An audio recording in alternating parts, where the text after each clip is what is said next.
Hello and welcome to Blackwater, this special one-shot Andolu Breakpoint. I'm very excited to be running a session once more back in the world of Aldenvar, and I'm so excited to be joined by my wonderful friends. Hello, everybody. Yay! We're just good friends telling meta stories. Woo! And you want to take it away with the announcements? I sure do. It's sure nice to see everyone in different seats around the table. Oh my goodness. Okay, I'm going to acknowledge tonight that we are streaming from the traditional, ancestral, and unceded territories of the Coast Salish, Stolo, Semiamu, Kwantlen, Sawasan, and Musqueam First Nations, while our characters play in a world that Adam has created. We are honored to live, work, and play on these lands tonight. A big thank you to our sponsors and partners. We are proud to be sponsored by Sirenscape. Epic Games require epic sound, and we are stoked to be using Epidemic Sound for this fantastic campaign as well. We are partnered with Legend Keeper. It's the ultimate world-building tool created by DMs, for DMs. Type ! Legend Keeper in the chat for all the details. We're proud to be sponsored by Familiar Dice, creator of the best math clacks around, though I am not rolling with my Familiar Dice tonight. He has created custom dice for all of our main campaign characters. I was so stressed out about getting everything set up. Yeah. Did you get your dice? I did forget my dice. You did forget your dice. They're in the Okay, so go get your dice. Go do that because you will need them to hurt us with. You may have noticed we are playing live in studio. We are being hosted here by the amazing folks from Questkeep, part of Questco Studios. You can type ! Questkeep in the chat to find out more. We have some very huge thank yous to our crew tonight. Thank you to Jason and Scotty in the booth for keeping us on the technical rails. And while we are playing this sweet little one-shot this evening, our main campaign currently has its home over on the Questkeep YouTube page. The episodes are loaded there, so go follow Questkeep for all of their content as well. And this episode will be uploaded on our YouTube page. We've also got 1,700 hours of other content, so go watch it. Lose yourself in it for a bit if you want to. Some very brief programming updates. This episode is pre-recorded, and we're excited to be releasing it this week, which I know exactly which week it is because it's right now, this week. That stresses me out. That sentence is like threatening. That sentence has a threatening aura. This week. I am very excited to be returning to this world that Adam has created and also subsequently exploded previously. Both Tim and I have played in this universe as Velix Green and Smoke. And if you want more of this universe, you can type !edge in the chat and get the link to the rest of the series. You don't need to have seen any of the rest of it, but so stick around here tonight, but then go catch up. There's 8 parts and then a lovely little epilogue. It's very, very fun, and we were also able to welcome our dear friends Roz from right here at Questkeep, Bam from Art Heart Studios, as well as our dear friend Faye Mendari, and Cody was also in the original series. So please go watch it. It's so good. It's over on our YouTube page. We also have a Patreon, which allows you a lot of behind-the-scenes access, Chatwater, and our patrons-only Discord. And if you're not on Patreon, what the heck are you doing? Go do that. Go do that, like, right now. Do it right now. Oh, wait. Okay, you did that. Good. Great. Now you're back. Great. Fantastic. So much pressure. We are not starting. We're not starting. Everyone in chat. We're on Patreon. I will wait. Turn this stream around. Turn this around. Patreon in the chat for all the details. And speaking of what we're going to be doing on Patreon tonight, while we're not going to be talking about main campaign, Tim, we received something very lovely at our house, didn't we? We did. We are so grateful to our wonderful friends over at WizKids for sending us what is a fantastic, not so little Oh my God. care Holy package. shit. So Tim and I received this at our house this week, and we're gonna at least open the box right now. I've been so excited about opening Let's this. get in it though. And we're gonna be doing an unboxing during Chatwater while we talk about this episode. You can't do that to me, Em. I can, and I Make it quick, dude. No, look at things. I know. I'm Join so our excited. Patreon, Adam, and then you can see us I really should unbox have it. cut this beforehand, but I'm using my little familiar dice pin to open it. One of my favorite things about in the World Beyond Number thing is when they're talking about it, and Abria's like, "What? That's on our Patreon?" And they're like, "You're not a part of our Patreon." She's like, "No, Absolutely. why would I sign up to our Oh, shit, Patreon?" there's a lot of stuff in here. Oh, Oh my god. Whatever's say? in What does it say? this big box. Marketing sample. oh, Don't open it, Tim. Don't open it. We can't say it. So I want to say there's something. more stuff in there. Packages, but we can't. Yeah, do it. It's in packages. Hand it to me quickly and I'll put it down here. Oh my Don't look at Oh, it. Hide it. Don't look at Whoa! it. You're thinking about it. Oh, there's some stuff that's kind of hidden. Oh, That's such a cool idea. We'll talk about it in the. We'll talk about it later. We'll talk about it in Chatwater. Oh, fuck. What the fuck is that? Whoa. Whoa, what the? Whoa! oh, Whoa. oh, Oh. hey, Oh. oh, easy. Whoa. Oh, Ooh. huh? Don't think about Don't it. give Tim any ideas, guys.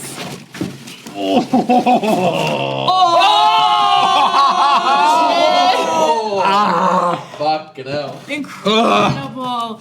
Oh gosh, I'm so sorry, Scotty. Scotty's dead. He's bleeding. He's bleeding. WizKids is one of the best miniature companies around, featuring an enormous selection of Alright. pre-painted We'll miniatures open it up later. like D&D's Icons of the Realms, Critical Role, Death Saves, Pathfinder, Starfinder, and beyond. We were so stoked to be able to connect with the wonderful folks from WizKids at Gen Con, so thank you for sending this over to us. One of the and best. I am. Thank you. We love you, WizKids. Thank you so much. All right. That was Santa Claus. Santa came to the studio. Dude, check out the chat water to see. Yes, us and we actually will go be through it. unboxing everything in Chatwater while we talk about this fantastic episode this evening. So, It's nasty. Norse. We just got a swag pack, man. Greatest thing that's ever happened. all right. The stank coming off that I am smelling the funk on this one, too. But it's good funk. It was Yeah. Send more. Yeah, it's like when you really Yeah. you Yeah. smell the funk. It's up higher. You gotta play. It's up higher. Yeah, there we go. So Sorry. It's a thumb. grab your field kits, grab your wrenches, grab your tool belts, and your colleagues from Mechanical. Whether you are new with us tonight or you have been with us for ages, thank you so much for your support. It is through community that we can make amazing things happen. We love you immensely, and thank you so much for hanging out with us at our table. We hope you feel super, super welcome here, and I personally, truly hope Adam doesn't blow us up again. Jason, roll the clip, roll the clip! Oh, yeah, roll that clip.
To give a little bit of a recap, in the first season of At the Edge of All Things, the world ended.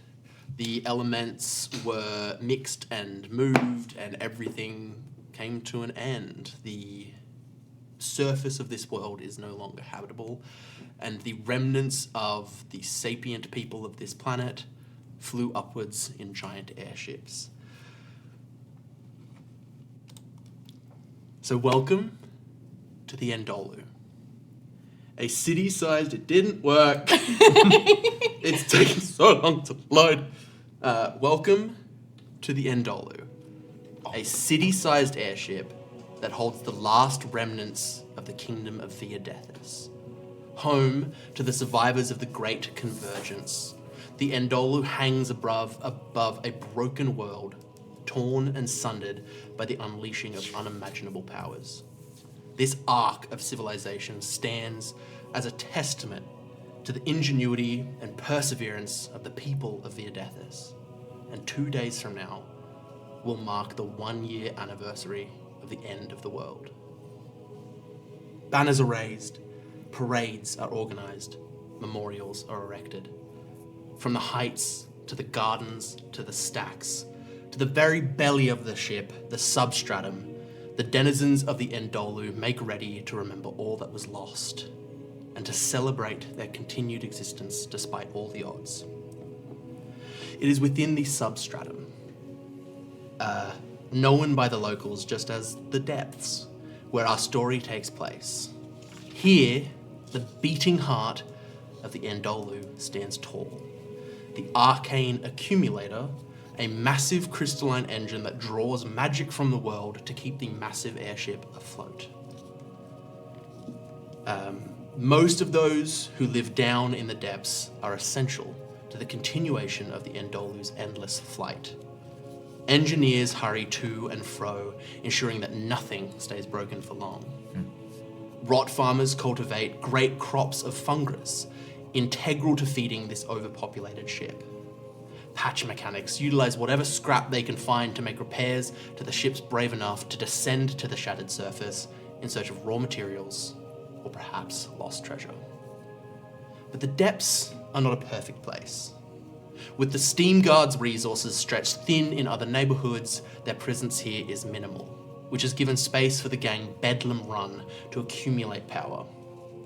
The medical department down here is grossly underfunded, and most practitioners of medicine find themselves as doctors, surgeons, and coroners when the need arises. And within the small tunnels and tubes scurry countless rats, for no ship is complete without rats.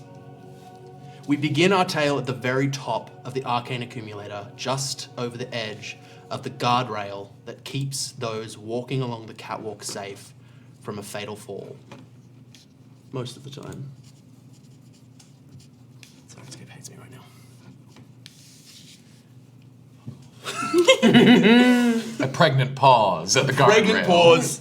For effect. Escape the siren. Escape. Dude, Sirenscape is chugging. How long? I'm so sorry, Yeah. gang. No, it's so We'll just good. edit this out and post. It's fine. No, we're doing great.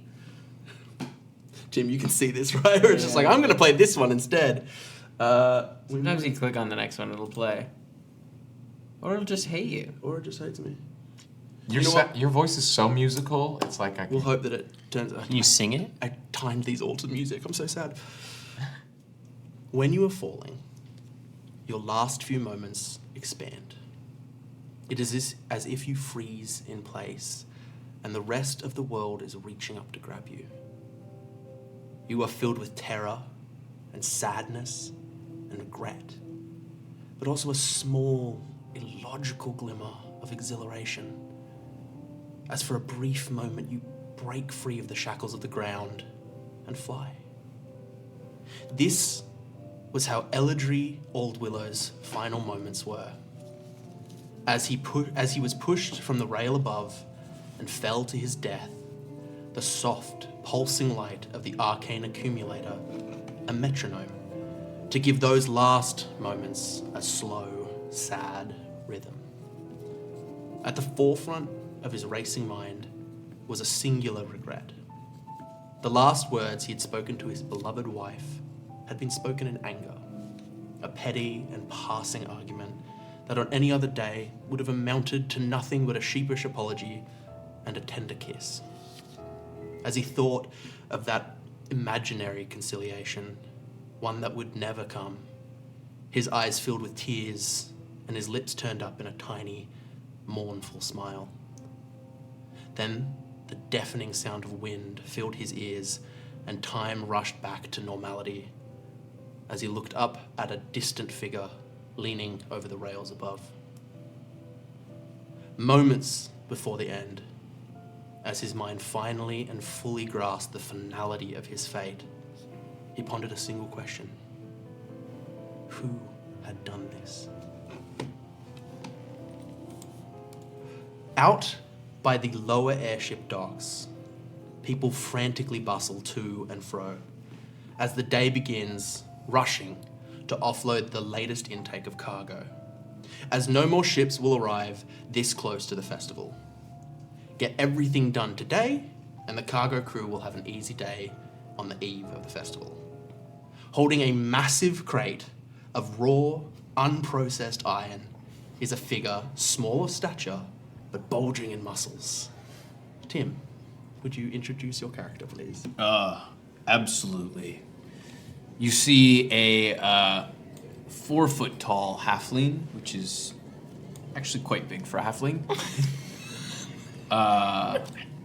Making sure that his form is impeccable as he lifts, getting in as much excellent movement as he can, as his sort of golden sun-kissed hair is quite beautifully coiffed into sort of a pompadour, and his thick handlebar golden mustache set against his very tanned skin, which is completely bare save for a harness and some work pants and some fine lifting boots.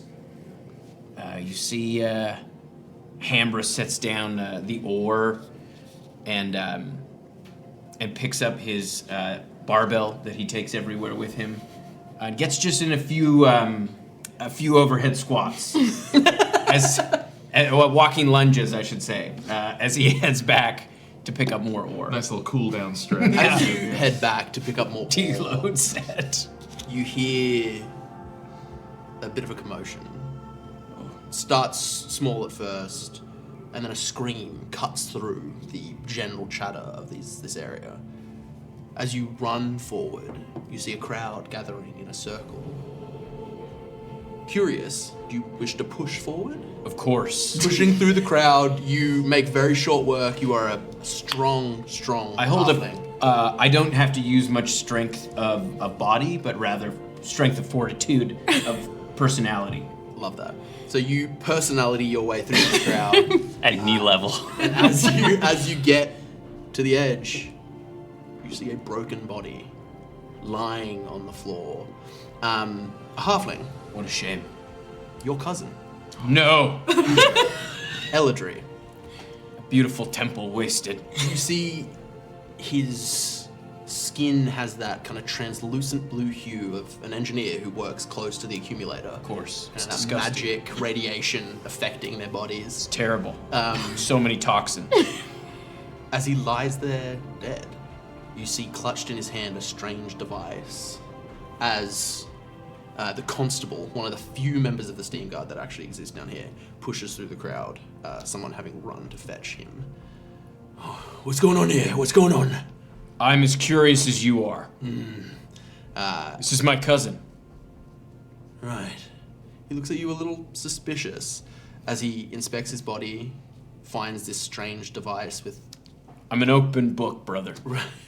with runes that are hard to recognize. Yes. Everyone clear out. We'll figure this out. I would like to stay with the body.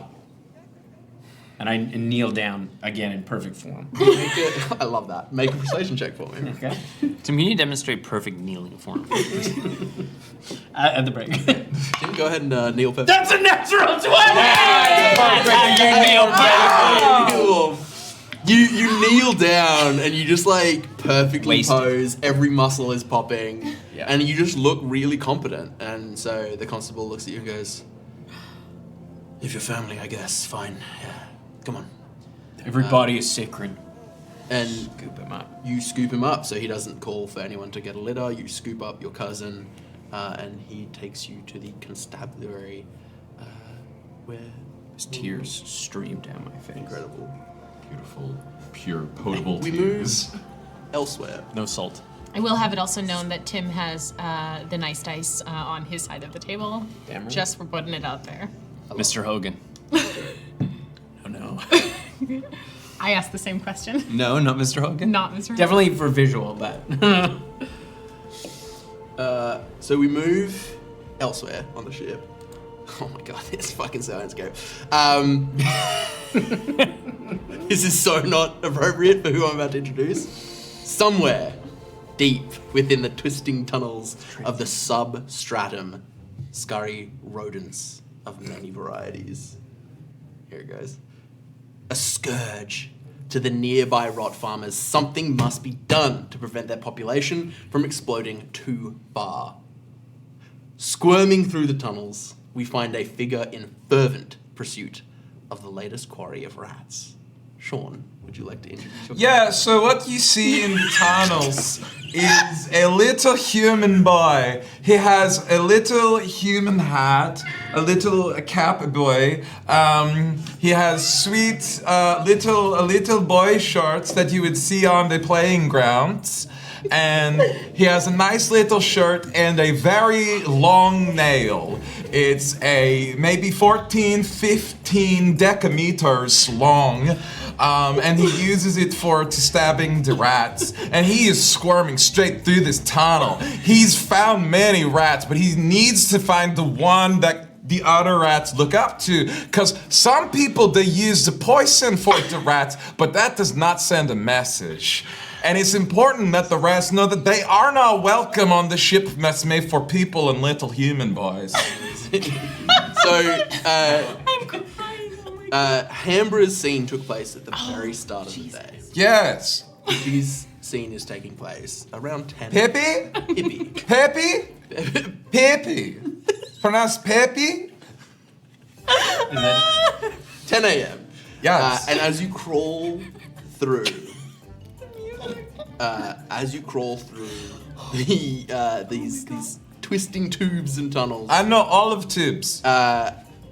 you see a rat scurry past, and it is wearing a little bandana, like a little neckerchief. Oh. And you know that rats only reward neckerchiefs to their most You valued fancy members of boy. I abandon, or rather, Pippy abandons his previous quarry to follow this far more high-ranked fancy lad. Go ahead and roll me an initiative check.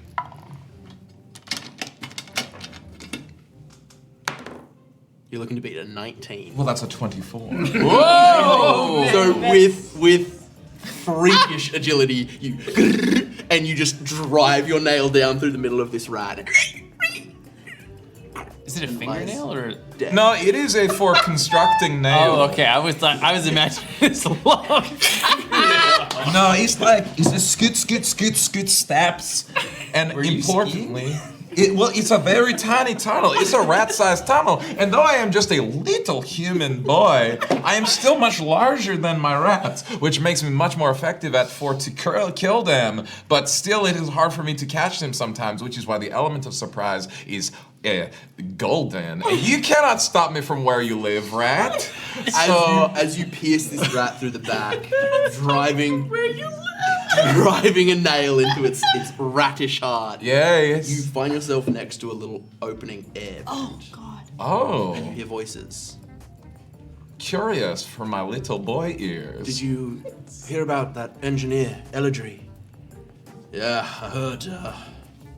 Fucking traitor found with Jabrox's tech near the accumulator. Sounds like he was trying to do something. No one knows what though. And you're gonna lie close? Do you want to stay there and listen further, or do you? Yes. Okay. You kind of, the conversation continues, and you hear them kind of discuss the idea that Eladri Oldwillow was essentially a traitor to the Andolu, and was trying to sabotage by the Andolu, and was found dead, having fallen during the attempted sabotage. And how are these two gentlemen so knowledgeable about who is a traitor? You kind of peek through, and you see just two very, general workmen. You guess that enough time has passed, like a few hours have passed since his body has been found, that rumor has circulated about this event. I see. And so you get the sense that this person has accidentally died, according to these people, whilst trying to sabotage the show. Accidents are known to be happening. I take the little handkerchief and I add it to my collection. Yeah, you have a little belt of rat handkerchiefs, rank of chiefs. It's a very colorful belt. Amazing.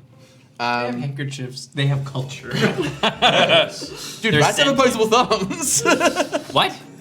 They're little thumbs. They can manipulate tools. Yeah, I don't know if that's true. it's Rats his have world. Yeah. All of the You're rats on in the this DM world. today, Carlson. All of the rats in this world can give the thumbs up. And do often, because they Why have society. it's so important to stop there. Amazing. Okay. Fucking Sirens game. Literally just need it for this first 20 minutes, and it's just fully deciding not. We move on. Later in the day, somewhere else. On the ship. Not in. There are many jobs down in the depths, but one job in particular requires people who are either brave or insane enough to climb out onto the underbelly of the gargantuan skyship to make repairs. This job is external maintenance, or X-Main. Here, on the outside of the ship, thousands of feet above the ground, hangs a figure. Giannis, if you would introduce your character.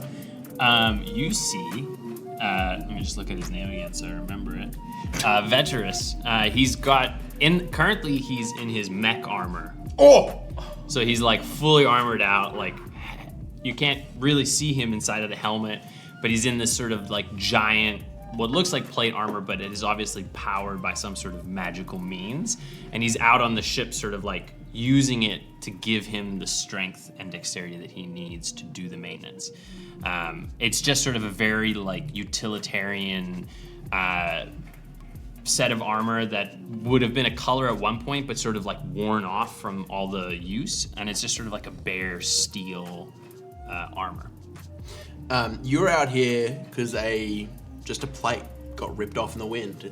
You're high up, high winds, and also there's still a fair amount of elemental chaos outside. And so you're just attaching a new sheet of metal, and you're finishing kind of the last bit of welding as through your helmet a voice comes. Hey, V, I need you to come inside for a sec. Some shit's gone down. We need you. All right, I'll be right in. Right. You fully ignoring all of the clip lines that have been established here for many days.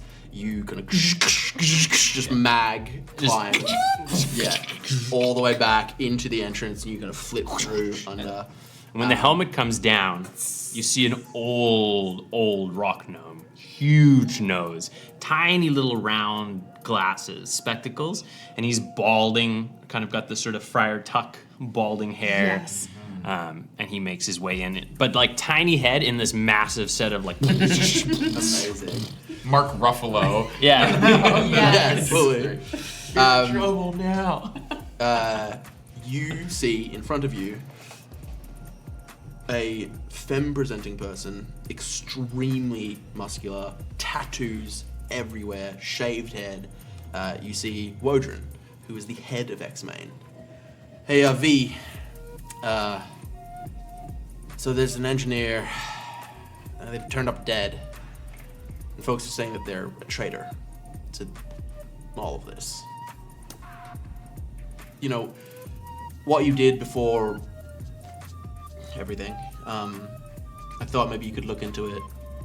If you can clear their name, that's good for engineering, and if find out that they were a traitor, then it allows us excommunicate them, so to speak, without any real lingering guilt. I left that life behind a long time ago. Yeah, fair. They look at you kind of. They look like they understand this line that you've kind of said. I respect that. It'd be a favor to me if you could just look into it.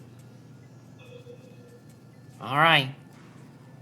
I Where do appreciate you want me to start? Well, the body's either at the constabulary or at the medical office. Okay. Anything you can tell me? Yeah, it was Old Willow. Oh, shit. Yeah. All right. He was on the late shift last night. Must have stayed long. He's fallen from the upper catwalk. What was he doing on the upper catwalk? He wasn't supposed to be up there.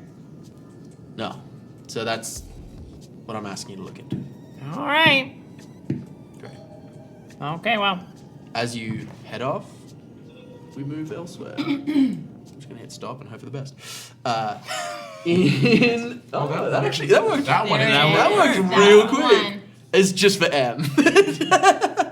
In central Substratum stands a building that most denizens of the depths have visited at least once, and will visit once in their life at least. The medical office down here lacks the polish of other neighborhoods, but serves an integral purpose to the health of the denizens down here. Understaffed and underfinanced, the The medical practitioners here do their best to fulfill whichever role is required of them. Within a well-lit and sterile room, we see a figure tending to a broken arm. Em, if you would describe your character, please. Yeah, you see a 6 foot tall, kind of a gold green skinned, femme presenting person with very sharp, angular features and very kind of wide, bright green eyes. Their head is completely covered in a headscarf that is dark green that spills over their shoulders. They are wearing kind of simple dark green a jacket over kind of functional work pants and boots with some armor, like kind of just in case I have to go outside and do anything in an area that might be dangerous. I like to be a bit protected. You see a field medic's kit on my hip, and I am like very, very slowly and gently with so much precision working to kind of put the plasters and bandage over for the rest of a cast. And if we're looking behind from this person, you would see the back of their headscarf move a bit, and then you hear tsk, and they go back to doing whatever they're doing. Oh, thanks, Doc. I was down by the docks and I saw Hambra pick up a really big barrel, and I was like, I can pick up a big barrel, I'm strong, and then I picked it up and it dropped and it crushed my arm. Sir, what is your name? Oh, my name is Goostrom.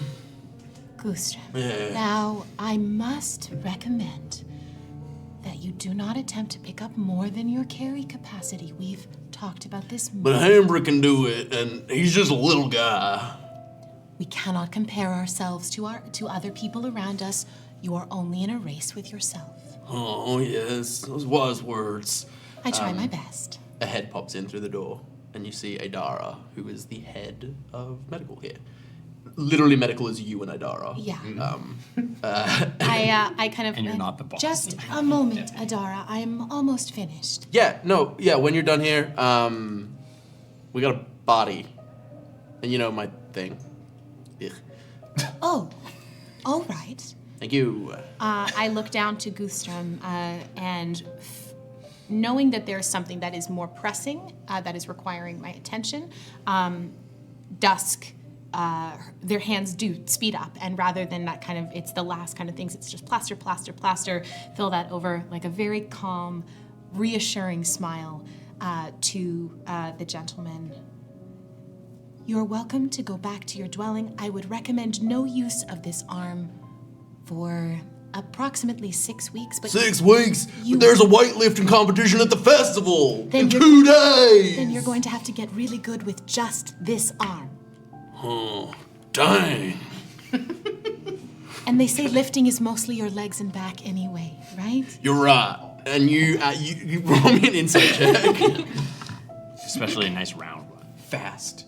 Fast, jerking, twisting. That is going to be a 21. With a 21, you immediately see in this guy's eyes that he's like, if lifting is all about the legs and the waist, I can still lift and it won't do anything to injure my arm. And he's like, oh, I'm gonna win that title. And he's like, Hambra, I'm coming for you. And he leaves the office. When did he say the weightlifting competition was? During the festival, which is in 2 days. I go over to my calendar and I clear a spot in the middle of my day for the gentleman who will inevitably be coming back in to reset his arm. And before I go out to Adara, I'm assuming there's kind of like a small private like restroom quarters. I slip into the restroom and I stare right in the mirror and I adjust the headscarf tighter and I say, you keep it in check. No moves. Nothing. You got it? Iska, enough. I will put you in a ponytail again. You feel immediate limpness. And I smooth the headscarf. Tighten the pin on the side. And I look down at my arms and I see that there is a tear in my work jacket. And I see dragon scale underneath, and I spend a minute to cast mending, to make sure that that does not show. And I leave to follow Adara. As you head down to the coroner's office, this is the building where we all come together. Hambra, you went to the constabulary, where the constable looked over the body briefly, realized it was above his pay grade, and directed you to the medical office. So he's also come down with you to the medical office. He has taken the device from Eladri's hand and he has kept it at the constabulary, but you've taken the body down to the medical office. In your efforts to investigate where, who to speak to about Eladri to try and clear his name, you find that he's been taken to the medical office, and you hear word of a rat's nest, potentially a rat king, growing under the medical office, having eaten all of the laudanum and growing fat and strong on the power of all of that literal drugs. So that is what has brought you here, because that was literally the only thing that I could think of as a conceit as to why little human boy would want to go down to the coroner's office. I think that in addition to trying to stop a monarchy, which is ethically and morally bankrupted a rat king, Rat King. I do Kids love think Band-Aids. I am curious about this traitor to the nation and why he may have taken a fall that is suspicious. Amazing. So you also, in your investigation, find... you ask another fellow little human boy, and... Let's RP this up. Hello, boy! Yeah? How do you do today? How are the cream pops? The what? I love a cream pop. I love bicycles, for I am just a little boy. How do you like a cream pop? I'm sorry, kid. I've never had one. Oh, what a shame. You should talk to your father or mother or parent. Can I help you with something? Yes, I'm looking to find out about the dead man. Where are they keeping him? Tell me now. They usually take dead people to the medical office. Okay, Tag, you're it. Catch me, little boy. And I scamper into the tunnel. It's like a real Pennywise move. Make a persuasion Don't check think you're allowed to at touch little disadvantage. Well, it was a 3. You're it, come follow me in this 2. When I asked Sean for species and class, he put little human boy 5. in our chat, and I said, okay. As you scamper up here, Mom! I am the best at tag. No one gets me. The kid runs in the opposite direction. So you are all converged at the medical office. As you enter the autopsy room, you are in the central waiting area. You as well. Well, you having delivered the body. Is there anything you do, or do you head out? I do mention to the who was there when I dropped him off, when I laid him. Adara, so the head of Adara. the medical office. Yeah. His body, his temple was defiled. Right. Yeah. Cool. Not cool. Yeah. Not cool. I'm sorry. Deeply uncool. Very uncool. Can you just get that? It's $2 down and to the right. It's you just put it. I'll have someone look at it. Do you want a place to wash off, or? I will bathe myself. If there's a private room, maybe the medical supply closet. I don't know where you keep your showers. There's a room where we hose people down if they need it. Mm-hmm. You can just kind of do that. You may hose me. Make a persuasion check. With advantage because he's so. Wait, actually, no. Sorry. What was the result? Because I want to honor this. A 6? Okay. I need you to roll the 69. But what I need from you... How do you do disadvantage on a 69? Because the 6 needs to... Could just roll him. You know what? I'm going to say minus what I just rolled? Yeah, I think so. Minus I think 6. so. Which means that if you rolled higher, it'd be worse, but that's not like. Or would you roll? Would you do minus 14 then? Because That seems so harsh, but yeah, let's do minus 14. Minus 14, baby. Plus your charisma, but that, yeah. Yeah, okay. That's a lot of math. 17. We love Not it. good, guys. 17, math water. 22, 30. Minus 16 is 14. So you have a minus 2 to your minus 12. No. 14. Minus 18. 12. 18. 18. You look. sorry. John's Aaron. number just went. You look at 7. this woman. I am flexing. I'm popping each pack. Okay. Full Terry Crews. Yeah, just With an 18. Doing the robot dance. With an 18, you look at her and she's like, is it over there? Dusk, once you're done with the body, we need a hose down as well. And she scurries into another room. And you would see, kind of as Adara scurries out, Dusk, who has 2 feet on you of height, just kind of like gracefully walks in the room. A hose down. Oh. Please. You see in front of you Hambra, who is covered in blood. Would you prefer this before or after the autopsy? I will take it now. Follow me. And then so Dusk leads you off and stands ready for you to do whatever you need to do with the hose in their hand. I unclip the harness. I stand like that. And in a squat. I do a squat. Absolutely. Okay. Yeah, I am literally gonna go to the wall. There's gonna be a crank, crank, crank, and it's just gonna be hose. Like Yep. it is like Cold. it's cold. It's because it's essentially they're taking from the condensation of up here. It's like almost freezing. I love it. This is a cold Yeah. plunge. Yes. I feel invigorated. I feel the toxins out of my body. I hate that I've imagined how pointy his nipples got. Now we're all imagining it, Adam. Rock hard. Rude. If I had to And they're big. Oh no. And Dusk turns off the harness water. back on. Is that sufficient? I was wondering if I could go to your medical supply closet. I had a little cut on my foot that I would like a bandage for. Does this take precedent over the autopsy? Well, I can just pop in and grab it. Well, and You then I'll are meet not you at the- permitted in the medical supplies closet. Okay. Okay. Very well. I understand.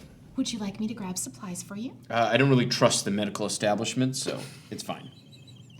Then we're going to have issues getting along. Okay. I mean, I'm ready to befriend you. God damn. As am I, sir, and I'm here to provide medical support here down in the depths of the ship. I would like to attend to your wounds if you let me. I prefer to handle my wounds myself. Then I will leave supplies on the table and you can see to it when you wish to. Thank you. And Dusk walks over to the medical supplies closet and you hear just like the sound of like rustling. And you hear kind of like and you just hear like the sounds of essentially one trying to shut up another one.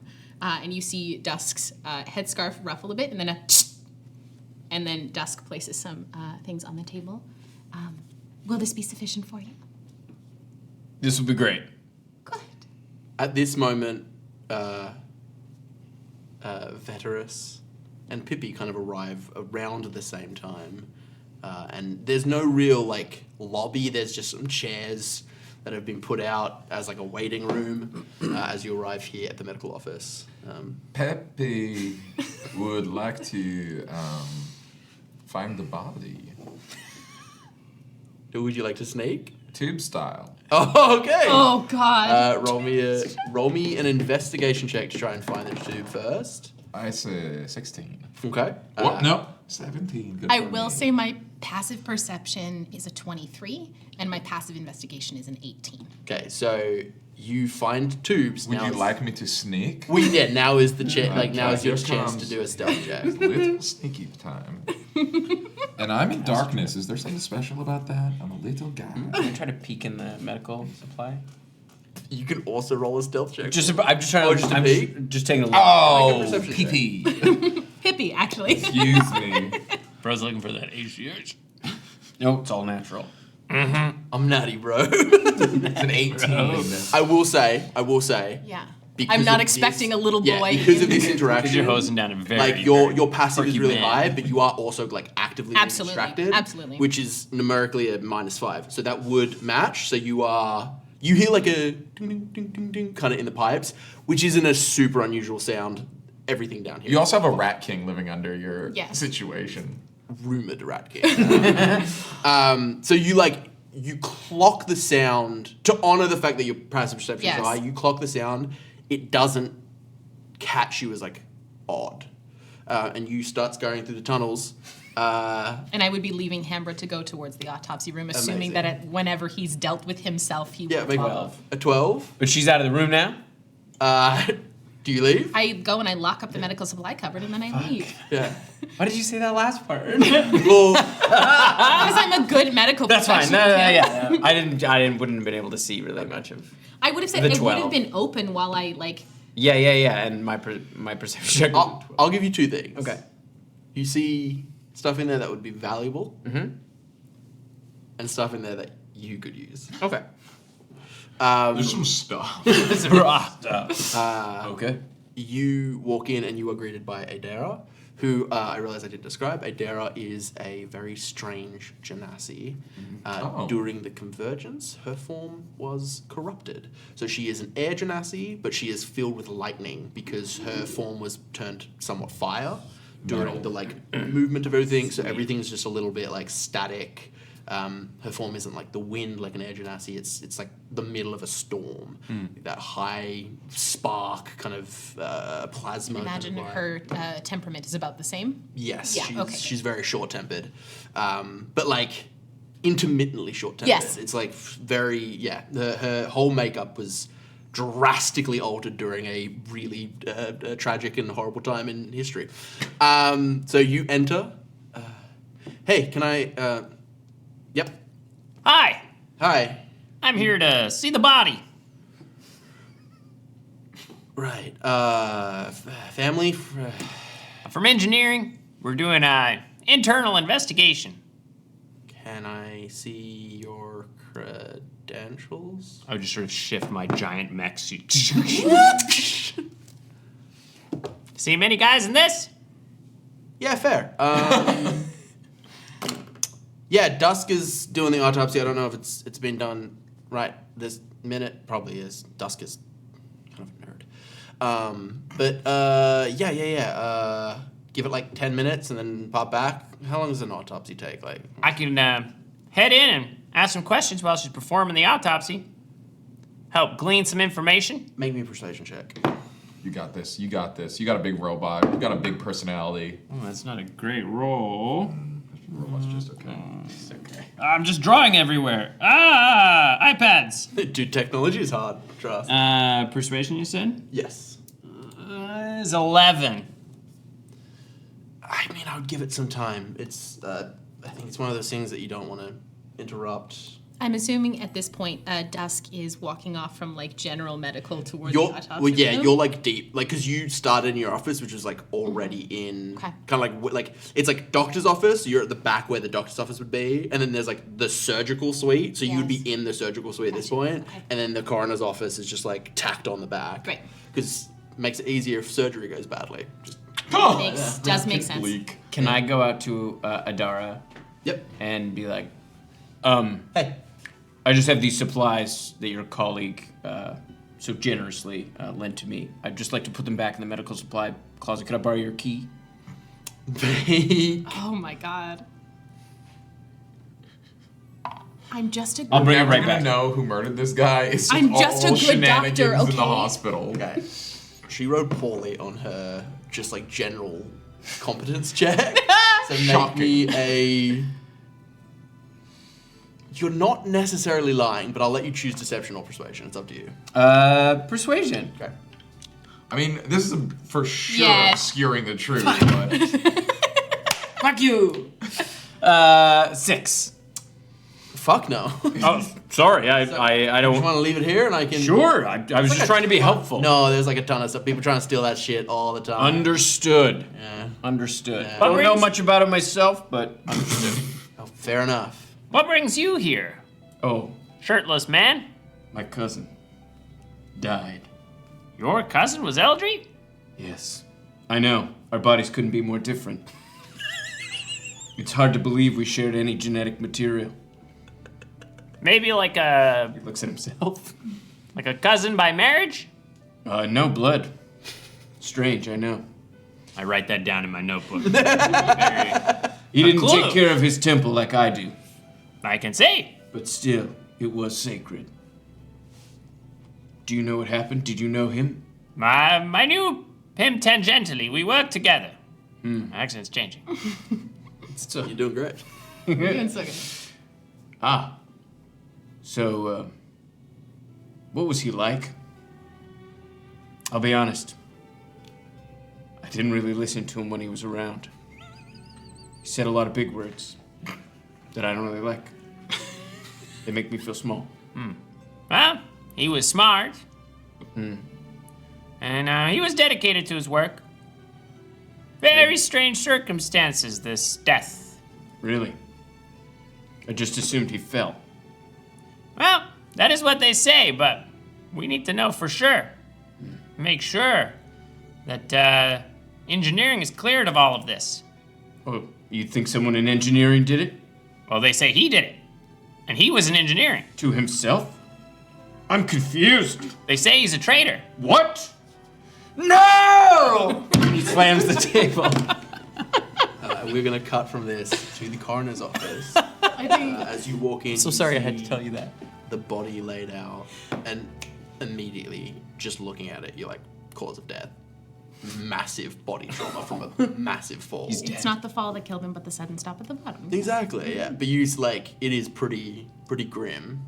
But as you move to inspect it closer, I would like you to make a medicine check for me. Okay, fantastic. And Dusk would reach up and place a hand both on her neck and also on a small symbol. What is Eureka's symbol? That is a great question, which I have the answer to. I believe it is a cog with wings. Incredible. We can just say it's that. It's a scale with cogs on it. Amazing. So there is like a patch of a scale with cogs on it at her waist, and they just say, "Let the esteem guide me." And I'm going to cast guidance on myself as I make this expertise medical check. Ooh. Yeah, let's use the fun one. Okay. And for the folks at home, each character has expertise in a skill that I've given them, essentially to reflect the fact that the people down here in Substratum are very skilled at what they do. When they have a job, they're very good at it. Okay, so that's a natural 18 on the die, plus a 4 on the guidance, plus 11 Dang. for 34? No, 33. Amazing. So you kind of tunnel vision, you inspect the body, you find the broken bones, the massive impact. But you find some things that don't quite make sense. You find blood under the nails. I would take samples of that.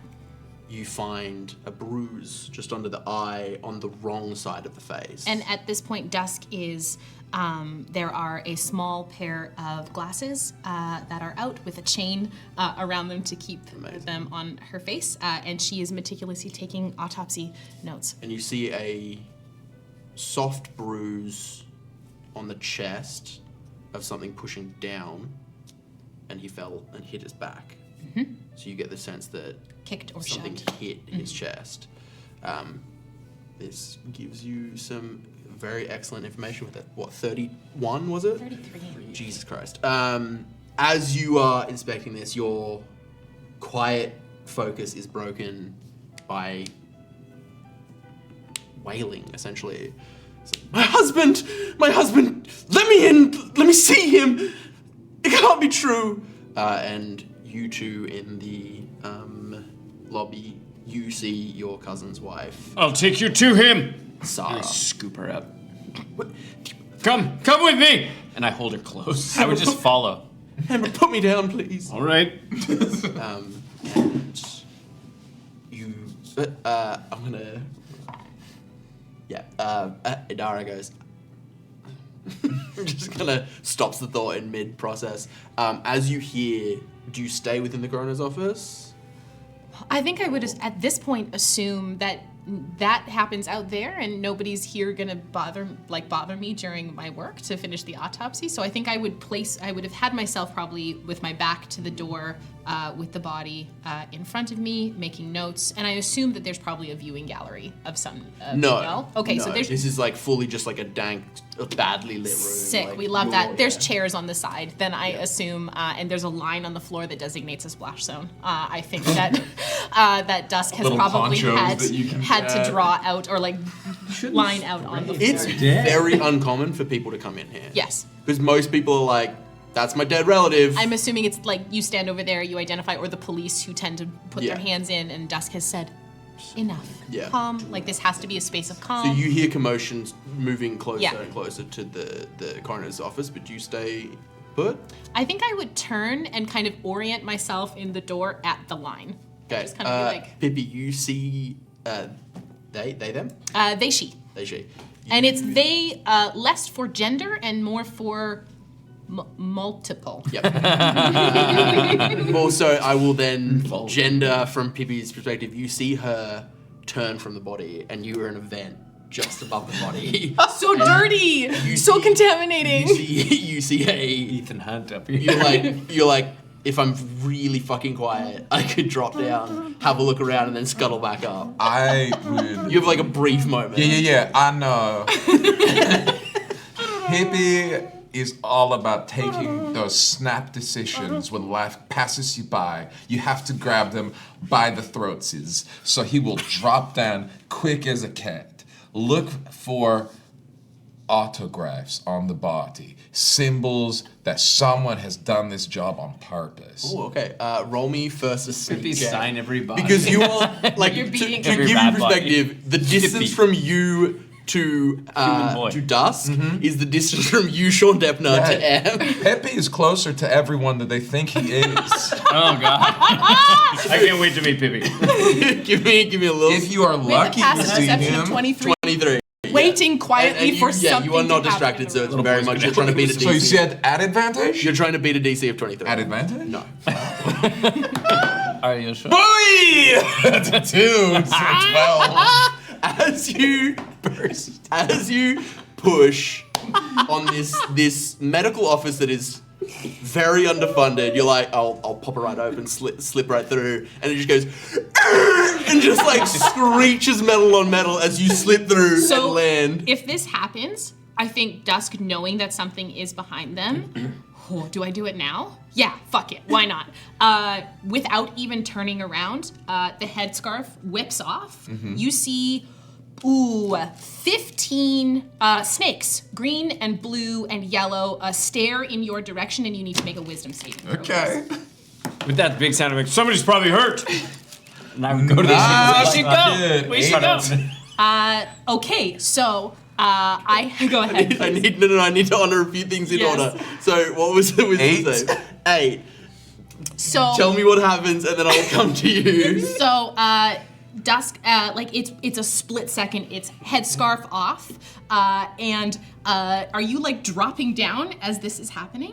Yeah, I feel he is like in mid-fall as the snakes come out, and it catches him full in the face. Okay, so you, starting at 3rd level, I can target a creature within 30 feet that has eyes and that can see me. I sure do. If they fail a wisdom Human save, eyes. you are essentially in a state of pre-paralysis and you are considered restrained. Could you imagine? Fuck, I rolled a 6. You mid-air, go, and you feel your whole body lock up. You tilt forward, your head hits the edge of the examination table, just full 6 points of falling damage as you go off the table and you're just on your Someone is back. definitely hurt. Can you imagine if you were like, if you have eyes and you're like, nope. It lasts for a minute. Can I speak? He can save at the end of his turn. You can save at the end of your turns, but otherwise it But lasts I'm a minute. gonna honor this first as Hambra goes, someone must be hurt. Let's go. I gotta open the supply closet. Oh my God. I'm supposed to brute force open it, roll me an athletics check, Yes. which is what you have expertise in as a cargo worker.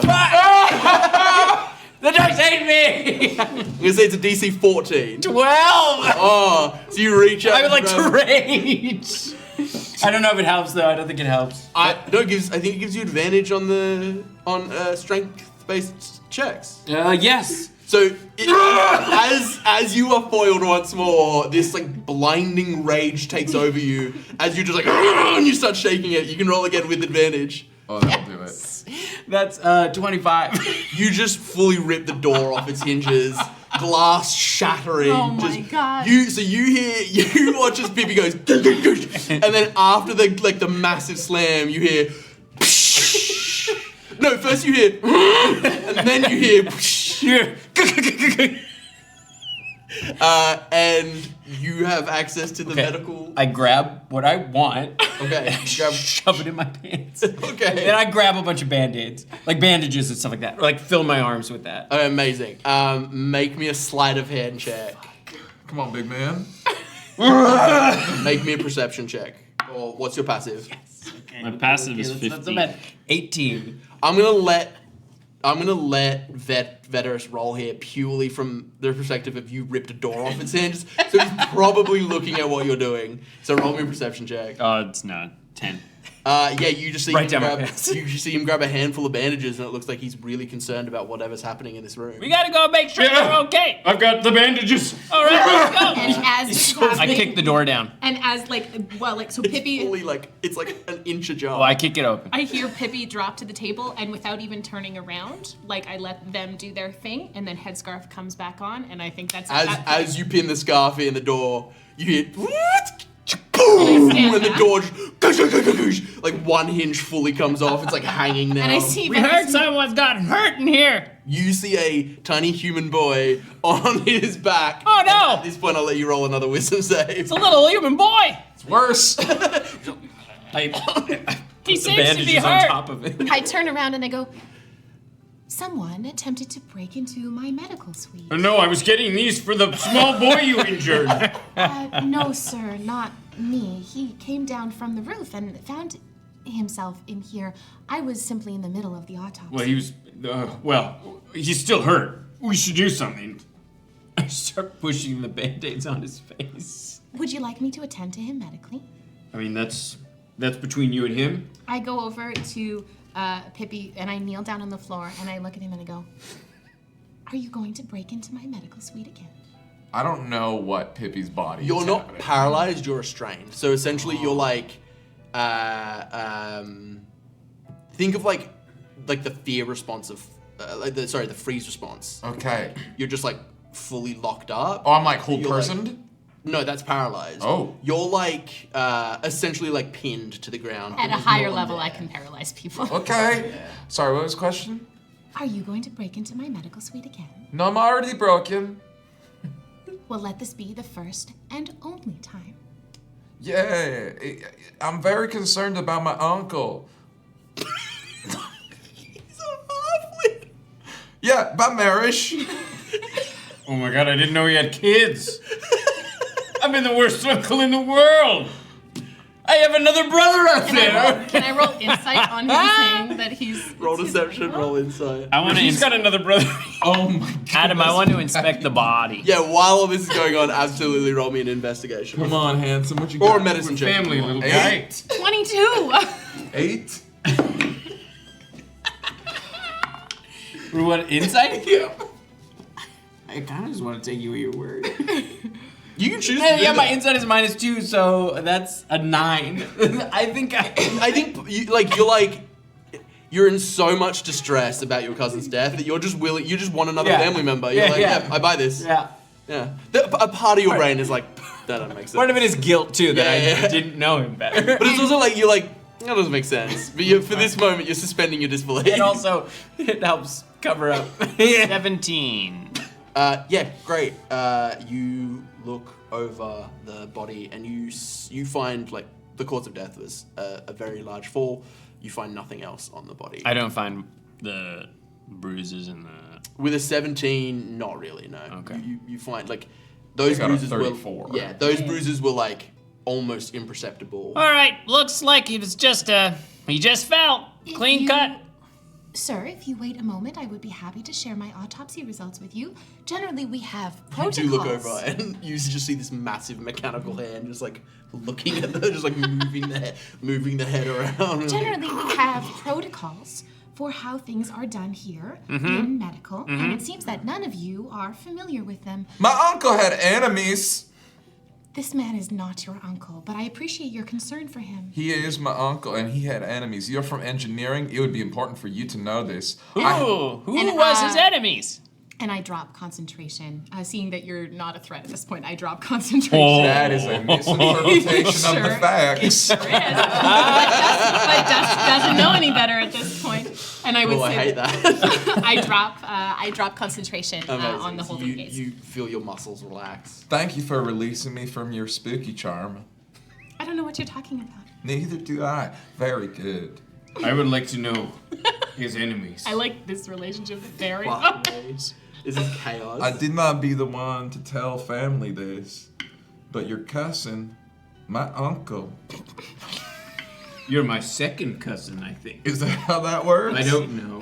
I would like. Okay, good. Cousin. Cousin. May I call you cousin? You may. Okay, cousin. This is my cousin. Cousin. We are all family, but this. We're more family. We are more family than you are family to me, but we are still family. Hey, he was technically part of the engineering family, so. But he was We also. are family then. I like And we're family. I like the way you speak really suggests that you are partially deaf and being outside too. Like, And I think at this point, Dusk And having to yell through a helmet most of the time. stands up and realizes that I'm like, oh, okay. fully Ah, raised level. big lady. Big lady.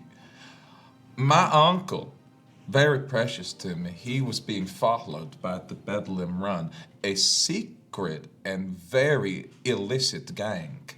You all know who the Bedlam Run are. They're not that secret. They're very illicit. The Bedlam Run. The Bedlam Run. Interesting. Interesting. I heard he had an item on him when the body was They found. did find him with Marks on his something. hand or anything? What was it? Constable took it. No. Do you know what it was? Honestly, I don't. It looked nerdy. Okay. Do I know anything about this item? Roll me a history check. And I haven't heard anything about an item, I'm assuming. 11. No, you just got to deliver the body. Okay. What do we know what was in his hand when he fell? Did I get a look at it? Yeah, you essentially saw it was like a multifaceted, like, it looked like it could be like turned multiple ways. Almost like a decahedron Rubik's Cube. It was a shape. Mm-hmm.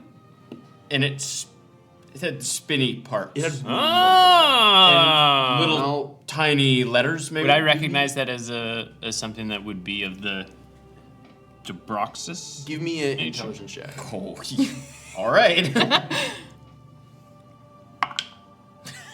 That's Your dice hate you. You need new dice. Yeah, they're telling a beautiful story. it had weird squiggles on it. It did. Would I recognize that as Not from that description. not from that description? Okay. Well, perhaps if I see the device, I might be able to get a sense if this impacted what happened. I do have some conclusions about what has occurred, and perhaps we should share those with the constabulary who are investigating. You can share those with me. Please. My husband was not a traitor. I'll give you anything. Just clear his name. Will you give us your word? Yes. About what? Clear his name, find his killers. He's not a traitor. Oh, He was not a traitor. He didn't. maybe you should go with your aunt. Oh, she doesn't know about me. I'm one of, I'm from the other family. May I look at the body closely, ma'am? Booth laugh is the best laugh. You may do the touching, but I need to look closely. You're really growing on me. If it means that you treat medical with more respect than you currently have, then yes. I think that the direction for my respect to go is up. All right. I move like a box over that he can stand on so he can get a look at the body, and I stand immediately. I'm looking for call signs. Would you like me to hold you and lift you over That top? would be good for me. Sort of a scanning. Please. Because you're looking for specific things, not medical, make me an investigation check. What about a different one? No, you're investigating this body. What about like a survival? You're not trying to do anything that is. I will say. Sean, roll a persuasion check on Adam, please. It's not game. You can make an investigation check or a perception check at disadvantage. I'll perceive. Okay. No, we'll do the investigation check, but I know what I'm looking for. Like, it's either going to be there or it's not. That's a fair argument. Make a perception check. Oh, okay. 11. 11. With plus your perception? Oh, plus my perception. I said you made a fair argument. You know what you're looking for. Oh, then it's like 20. 20? You do not find any markings or... Mysterious. Was there something specifically you were looking for? Yeah. If this were... And stop me if I'm speaking out of place. If this were a Bedlam Run hit, they like to send a message. I see no message on my uncle's body, which makes... Usually in the form of a brand. Usually in the form of a branding. I didn't find a brand during my investigation, but I can tell you that this man was pushed. You do watch as Pippy, because a very common place for...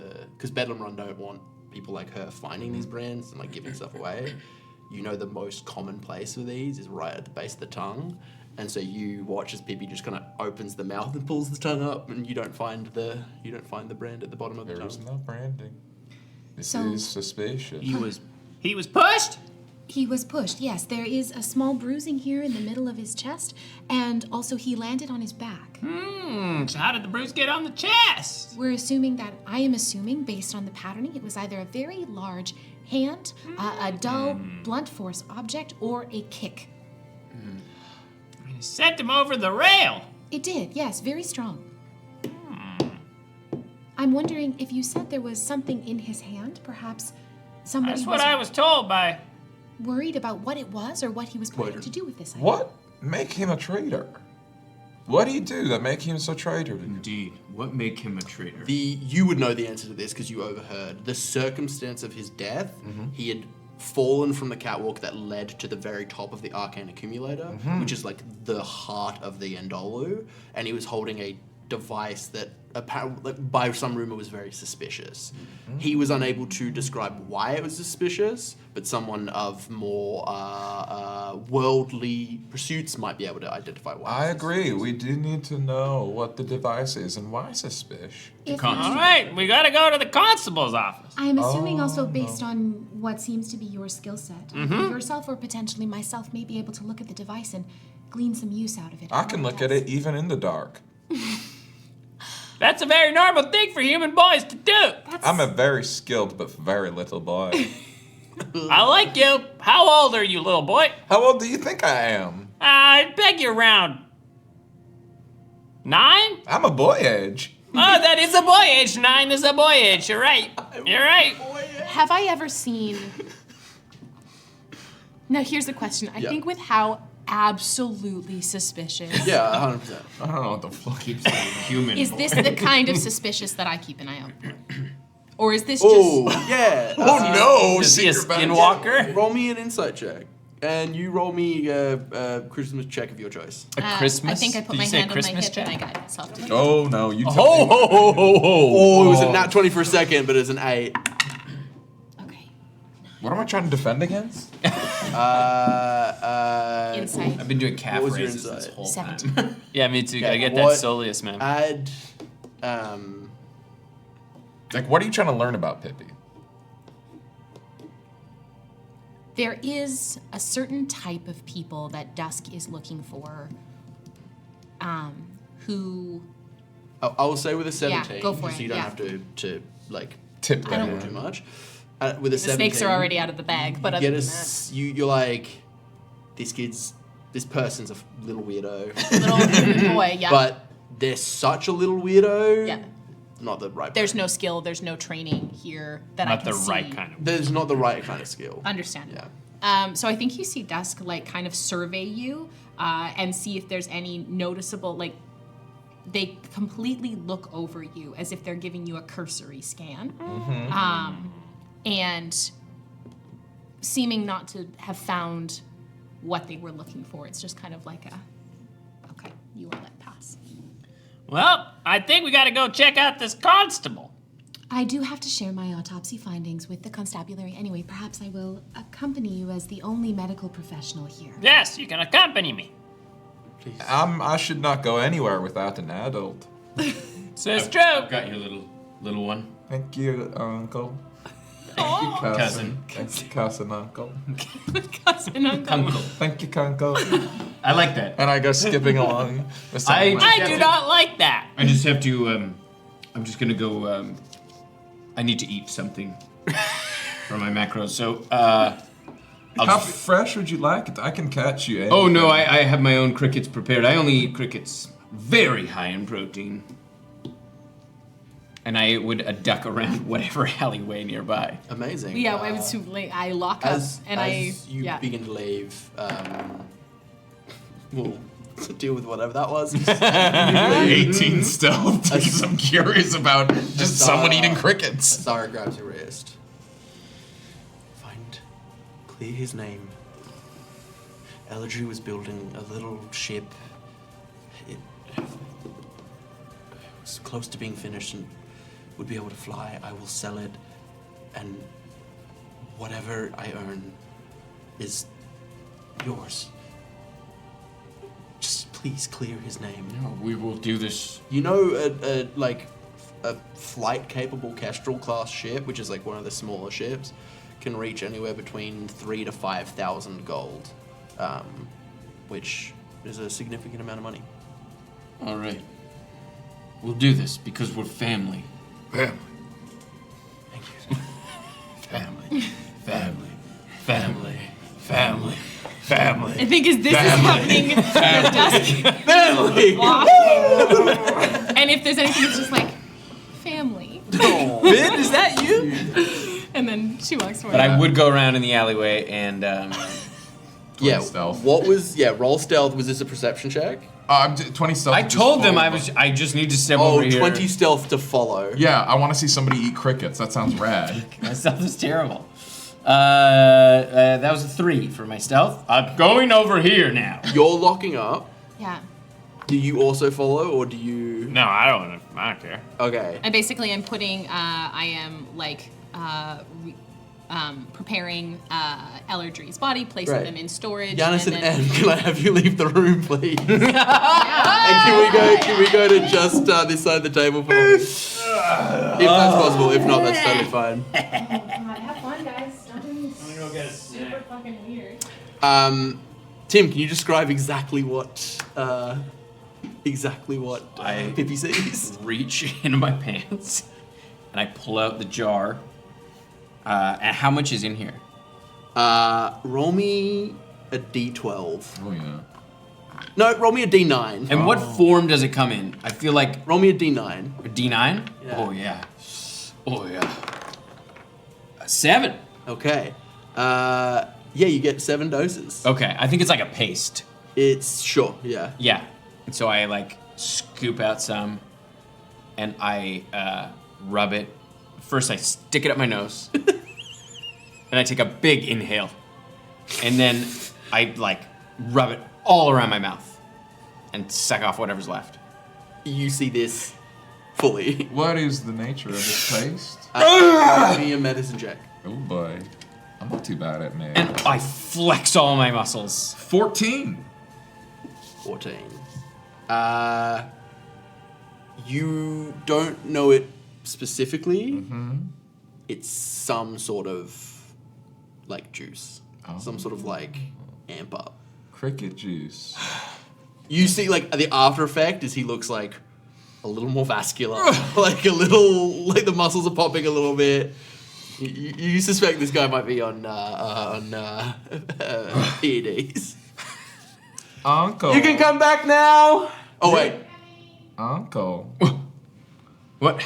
If you ever need someone to help find you some crickets, You can help me, cousin? we're falling behind. And I skip. I shove it back in my pants. Amazing. You do what? Cousins, what are you doing? You shove it back in your You see a little human boy come skipping I don't after like you you. saying that after coming out of an alley with Sorry. a little boy. That right there. Oh, God. Oh, sorry. He was. I was just showing him. I was just showing him the advantages of eating clean. Okay. That was a weird thing to say, but okay. Ensuring your food is not contaminated with dirt? Yeah, absolutely. Have you seen the shit they're eating down there? Yes. Yeah, and exactly. Mostly prestidigitated mushroom. Yeah. It's Crickets actually, are a high form of protein. It's very clean eating. Super high in vitamins and antioxidants. Where are you finding crickets? I'm not gonna. There are bug farms on the ship. It's not uncommon. They're just smaller. It's just easier to mass produce fungus. I don't think with how small of a radius Dusk keeps That's to fair, medical that she would have ventured out. I think you would know this because it's diet, and Yeah. that's something that Yeah, you that would be would talking to people being like Nutritionist, yeah, dietitian, Are you sick? Maybe it's because of what you're eating. Or what are you eating? And they'll be like, I'm eating the mold that I find under my sink, and you're like, don't do that. Please don't do that. Go to the mushroom farms. That's what they're for. I But have there's like found that if you, especially if you find it yourself, if you can find fresh prey to eat at least a little bit of it while it's still warm, is both good for you and brings good luck. You also know that there's like proper produce on the ships in the gardens. Yeah. That grow like orchids and stuff like that. So expensive. Like it's rich people food. If you're down in Substratum, unless you're like the person who's like in charge of Substratum, if you're in the Substratum, you're eating Dusk, fungus. vegetarian. Rest, not vegetarian. Yes. There is a reason why there isn't a Rat King under medical. If you do have any fresh blood, I will drink that. That's really, really good for you. All right, we're gonna go see. What would you like? Oh, I was thinking we- of your rats. Oh, of course. Keep going. So much plague. Let's You go. to explain why you know he hunts rats, you recognize the little rat bandanas on his belt. You're like, I know where those are from. I've seen those down by the dogs. Rat blood. Peppy is a well-known rat king. Not a king, Catchy. obviously. Amazing. Yeah, Duke. Ratanarchies. I head over One to word. constabulary Yeah, with the short anarchy. kings behind me. I'm not short in my armor. For the record, I'm like 5'8" in the armor. Just tiny I little am head. Anti-manarchist. I'm anarchist, not manarchist. We go What? over to I constabulary. do not approve of manarchs. Oh, Kings, queens, barons, viscounts. No, thank you. As you enter constabulary, you see a beleaguered-looking secretary at the front, talking with a thin man with a fedora and a little slip in their fedora that says "press." Favorite character. And they're like, "Tell me, know these people? you've got a statement for the press? This is a huge scoop here. Murder right before the festival." And they're like, hello. Hey, sir. Yeah. I heard it was an accidental fall. What makes you say murder? My readers don't want to read about an accident. They want to read about a murder. Excuse me, miss. Can I make an insight check? Yeah, go for it. Because, like, I know what you mean. that's like Can I give super you, suspicious. I would say Dusk locks eyes with Pippy, and I'm going to give you the help action Okay, to do that, love that. for an insight. oh, natural 20. Thank you very much. Yeah. Amazing. You look at this guy. This guy seems like an asshole who's trying to get like eyes on his news story. Does it seem like he's harassing this gatekeeper that will need to get past? No, you see that he is likely here in official capacity, and this secretary is just like annoyed at having to deal with this. What I'm saying is if this well-meaning asshole weren't here, perhaps this press secretary would be having the secretary would be having a better day. Likely, yes. Okay. If he was off the board. He removed him from play. Oh, anything to report about the Our body? conversation was not over. Oh, okay. And I would like to walk so close to him. I'm right in his bubble. Hey, bubble. Imagine a little boy saying that to you. Holy, that's chills. I'm going home and I'm thinking about that as I go to sleep. That's keeping me up at night. I, as a little human boy, am always so curious about the news. Extra, extra, I say in my dream. Do you think you would be willing to teach me the ways? Do you want a job as a hawker? I would like to have your job. Well, you gotta work up to it, kid, but I can get you a job. I can think of a far faster way that I could replace you at your job. Would you like to stay and find out? Make an intimidation check. Okay, we're gonna replace Mark with him now. I want Pippy all the time. Okay. All Can Peppy I all day. give him? Can I help with this? Sure, yeah. I'm gonna stand behind him. I'm fully flexing just every muscle. He's so vascular. So much striation. 15 plus 8 is 23. He goes, listen, kid, I gotta chase down a different scoop in a different part of town. I'll, hopefully never see you again. And he fully just leaves. That is not for you to decide. He just scurries out. The secretary leans over and goes, thank you. Oh, I was just here to support my auntie, and I look at you. He is under my charge for now. Weird. We related to her too? No, Can I help? You're from medical, right? I am, yes. Okay. I am Dusk, the medical assistant. You want to see Constable Frayne, right? Please, yes, Constable Frayne. Okay. That would be great. And this is Veteris from engineering, who is also accompanying us on this journey. PI. That's me. An investigator. I used to be. Right. Before. Well, I don't need to tell you about Frayne. You know him. Go on in. And you walk through. You see like this like super tired looking officer. She's just like sat in her chair with a coffee mug, just like basically half asleep. And she's like the one deputy on duty. Like literally, like there's no one. What did here. you say her name was? Constable Frayne. No, that's not Frayne. Oh. That's deputy Slink. And they're the steam guard, right? That's what They're the called? steam guard, yeah. I know a lot of steam guards. We train together sometimes. You walk through the office of the constable. You open the door and you see a squat dwarven man with like stone striation up his right arm and a thick mustache, handlebar mustache. Didn't recognize game. As he looks at you and goes, "What? We're here about the body. What the fuck do you want?" Good to see you, you son of a bitch. Hey, son of a bitch. You want to arm wrestle? Hambra. Yeah. Come on, let's do this. I got a report that Goostrom down at the dock broke his arm trying to Yeah, well, who's... outlift you. Yeah, well, you know how it goes. This Hambra. I understand now. Are there many Hambras? Are there other Hambras? Stop There's a stronger one. I heard. Stop convincing weaker men to lift things. Weakness is a state of mind. For the I didn't want to say this, Yeah, but please.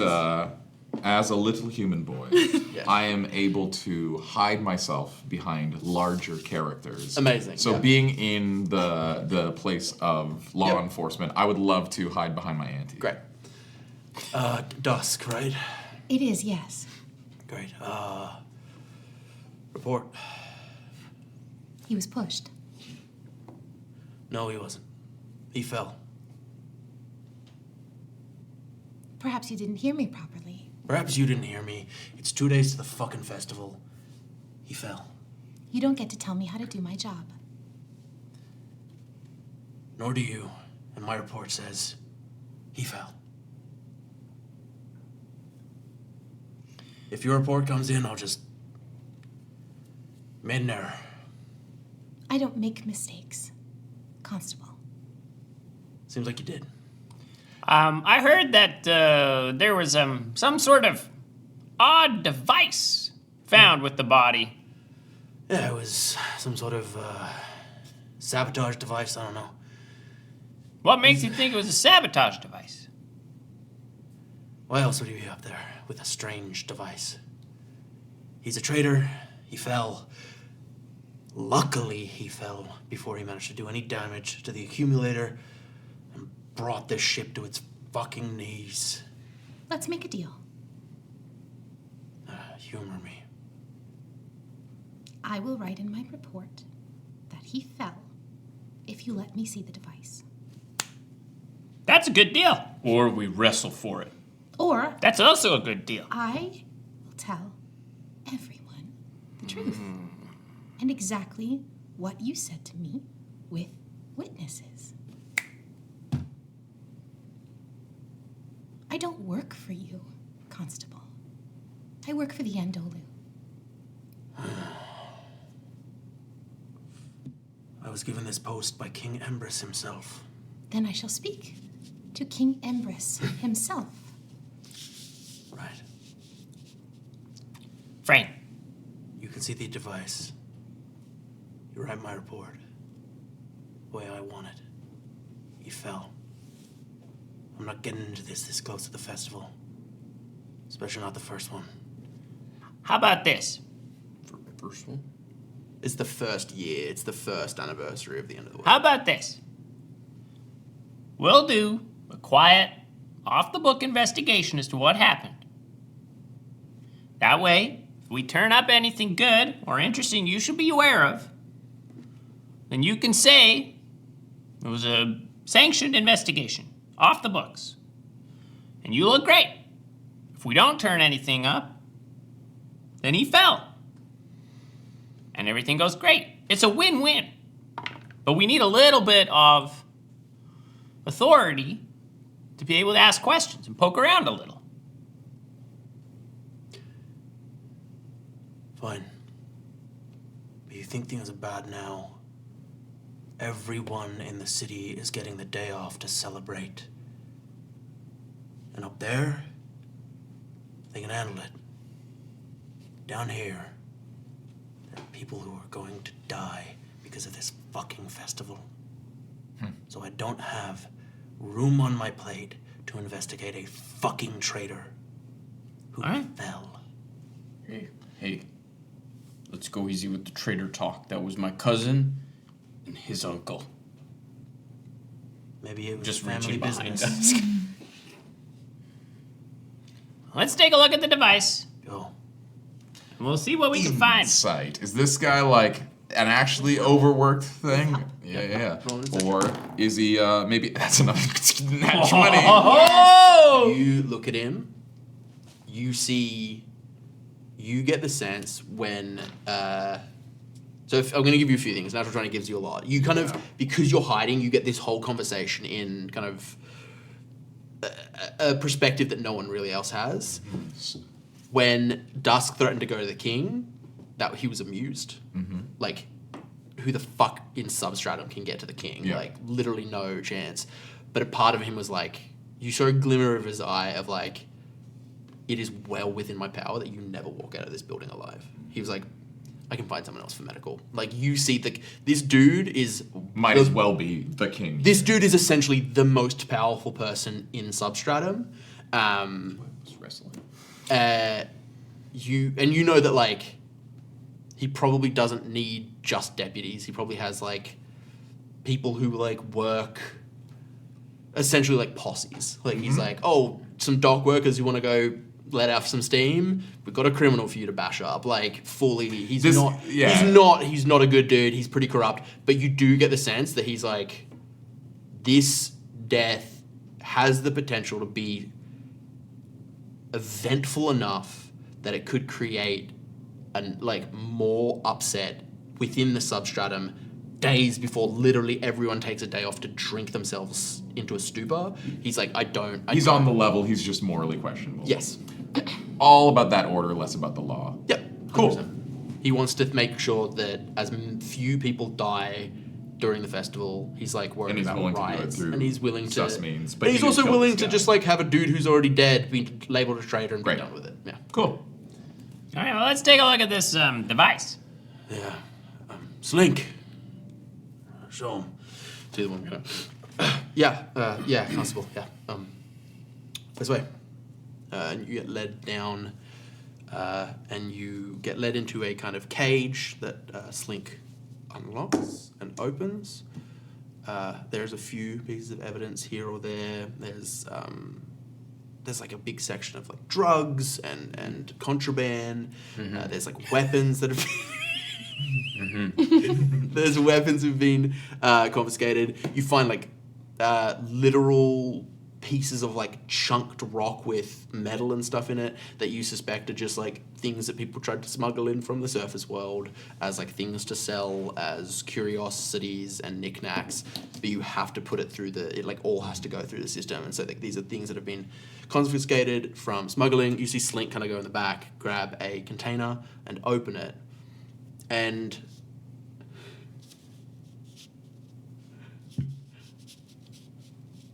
you immediately recognize the symbols on the... You not only recognize the symbols... Do I recognize the handiwork? You've seen the device before. And you hear a familiar voice as memory hits you of...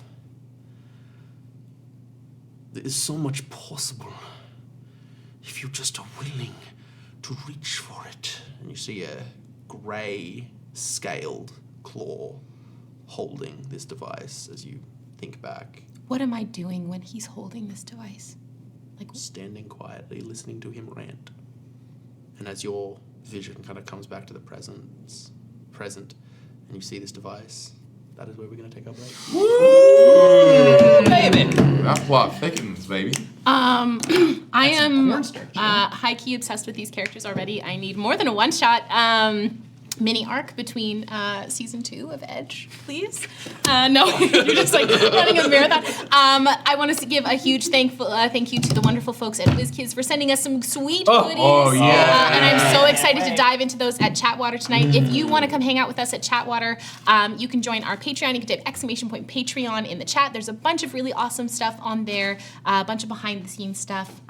So please go check it out. So grab yourself a non-mushroom or cricket-related snack. Grab yourself a beverage of some description. Grab your toolkit, and we will see you in a quick 10. Slap a prestidigitation on that Bye. shit. It's basically a steak. Yeah. Water. Earth. Fire.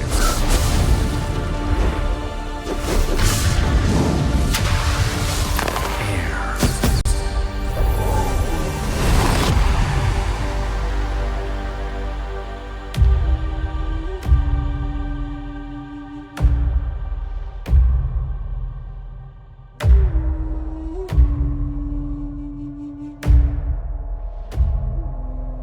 Only the Avatar can master all 4 elements. But this is not a story about the Avatar. Avatar Legends, a game for spirits.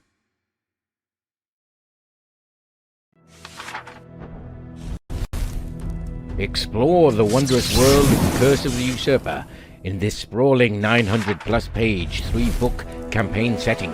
Our 3-volume hardcover book set is filled with beautifully illustrated and meticulously written content, sure to thrill players and inspire game masters everywhere. Terrify your players with over 50 new physical 28mm monster miniatures and over 400 printable Dwarven dungeon files. Manage your game easily with more than 60 beautiful maps and with stat cards detailing various new spells and diseases, over 50 items and over 100 unique monsters and NPCs. Want even more? Delve into the Curse of the Usurper with a custom Game Master screen, collectible campaign dice, pre-generated characters, and character sheets. Or grab the supplemental adventure of over 100 pages called Innocent in Still Echo and engage in a prison break from the sprawling dungeons of Havda. Lastly, included for free with every pledge is a shard virtual tabletop version of the Curse of the Usurper to be played online. Enhance your games with easily scanned voiceover text using the QR codes found throughout the adventure. Enjoy more than 10 music tracks specific to the campaign setting and adventures that are sure to heighten and expand your player's experience. Explore the sprawling port city of Havda, shop in over 20 fleshed out stores, engage in animated tentacle arm wrestling in the Sunken Dream Tavern, fight opponents in Morven's Sorrow Pit, puzzle your way through Asgul's Tower, and much, much more. Travel north through the frozen dark lands of Laskel, where players will negotiate with the vampires of Mornhaven, battle off hill giants, and creep through Neverdawn Asylum. Players can journey even further south, dealing with the Sisters of Bleakbow and learning the secrets of the lost mines of Shekel, the lair of the fabled usurper, where the dead rise from millennia-old stone.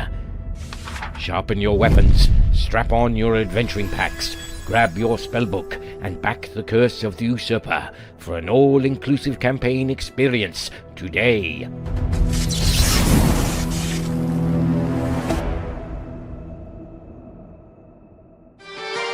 When the world is in trouble and you don't know what to do, gotta call black water and they'll kick some mess for you. So pull up a chair because you're welcome at the table. Come watch us save the multiverse. So turn up the TV and come watch some D&D Black Water. We'll roll some dice for you.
welcome back.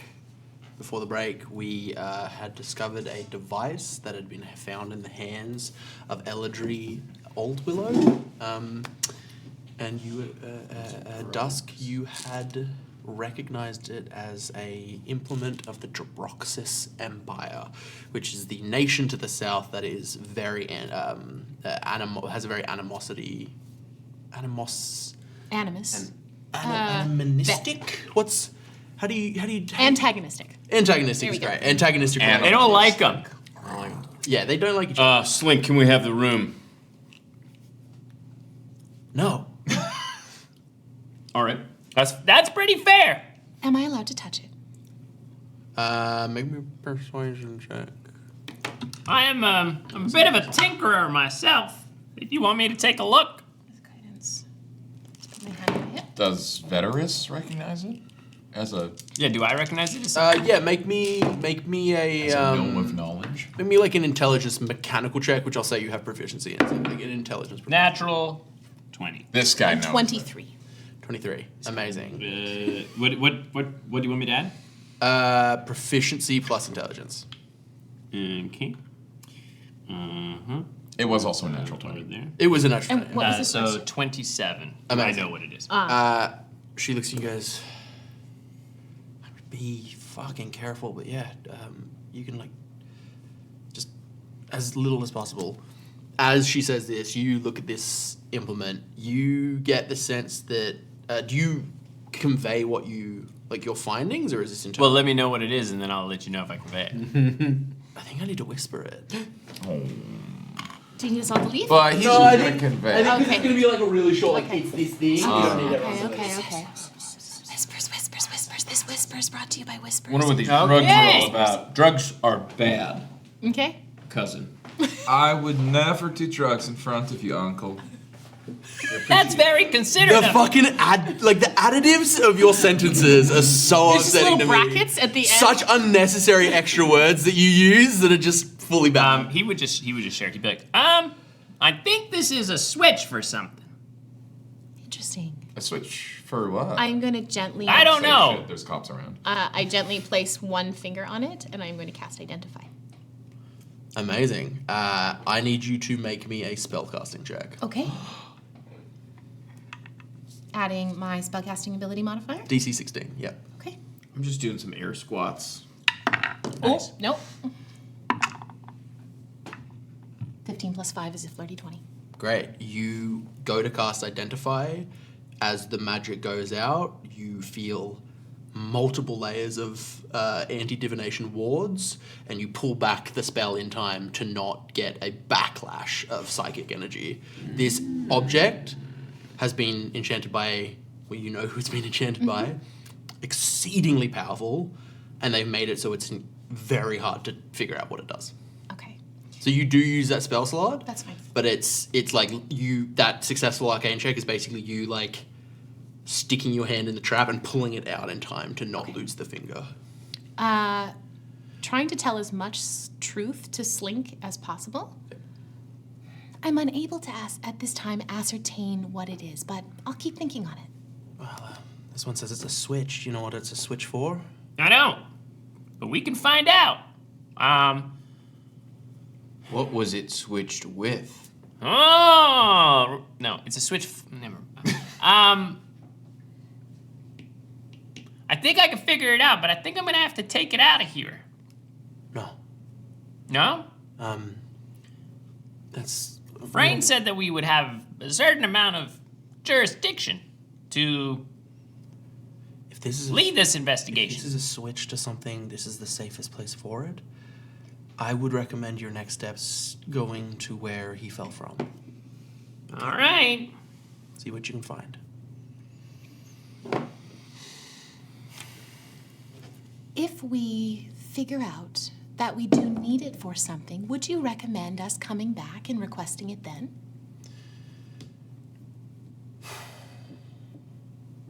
If you can figure out what it does and what it switches on or off or whatever.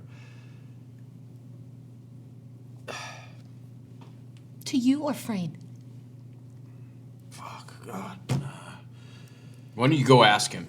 You should go ask him. No, if you figure it out before tomorrow, me. If you figure it out in 2 days, no one. If you figure it out in 3 days, Frank. Let me write that down. Could you grab us some paper so we could write it down? Yeah. She pulls out a notepad from her utility belt and hands it to you. Here. Thank you. Tomorrow, slink. 2 days, You can make me a stealth check if you. brain. Oh, I have 3 such low wisdom. What happens so in 3 comfortable days? making bad jokes. Frayne. What was 2 days? No Buddy. one. No one. It's the festival. Like, she's basically being Don't like, worry if you about figure it out before the festival, Hold it. me, because then I'll fucking hold on to it for as long as I need. If you figure it out during the festival, keep your fucking mouth shut. Okay. And if you figure it out after the festival, things will calm down and talk to Frayne. Go for it. Okay. A respectable 11. This sort of work. You my have way described over there. her and whatever he's doing. I She's don't know. exhausted, yeah. I was gonna say no, she's 100%. exhausted. She's She haggard. rolled a 5, so she's so focused on this conversation. Some lunges. Everyone with a passive perception above 11 fully sees Hambra. I'm just moving in that direction. Hambra moving in a direction. Off the drugs. I'm taking a look, sort of inspecting. Can I see what drugs he's going for? I'm not trying to grab anything. I'm just looking. I'm He's just just doing my looking at lunges stuff. in And- that direction. And you let me know if you want to make a sleight of hand check at any point. Do I see? What do I see? You see a lot of like party, like narcotics. Okay. Yeah. No, I'm good. That I mean, drugs are poison. Okay. Agreed. Step away from us. I think we have everything that we need here. Thank you. Definitely. Great. Yeah, the catwalk C, upper level. Thank The you. top one. You might run into that fucking idiot from the press. He was. He won't bother us. What was his anymore, name I don't again? think. Oh, his name? His name. He left his card. Let me Pressy read it. McPresserson? His name was Dendron. Dendron. Yeah. He's a reporter. Okay. I'm not gonna write it down because I'm not good with names.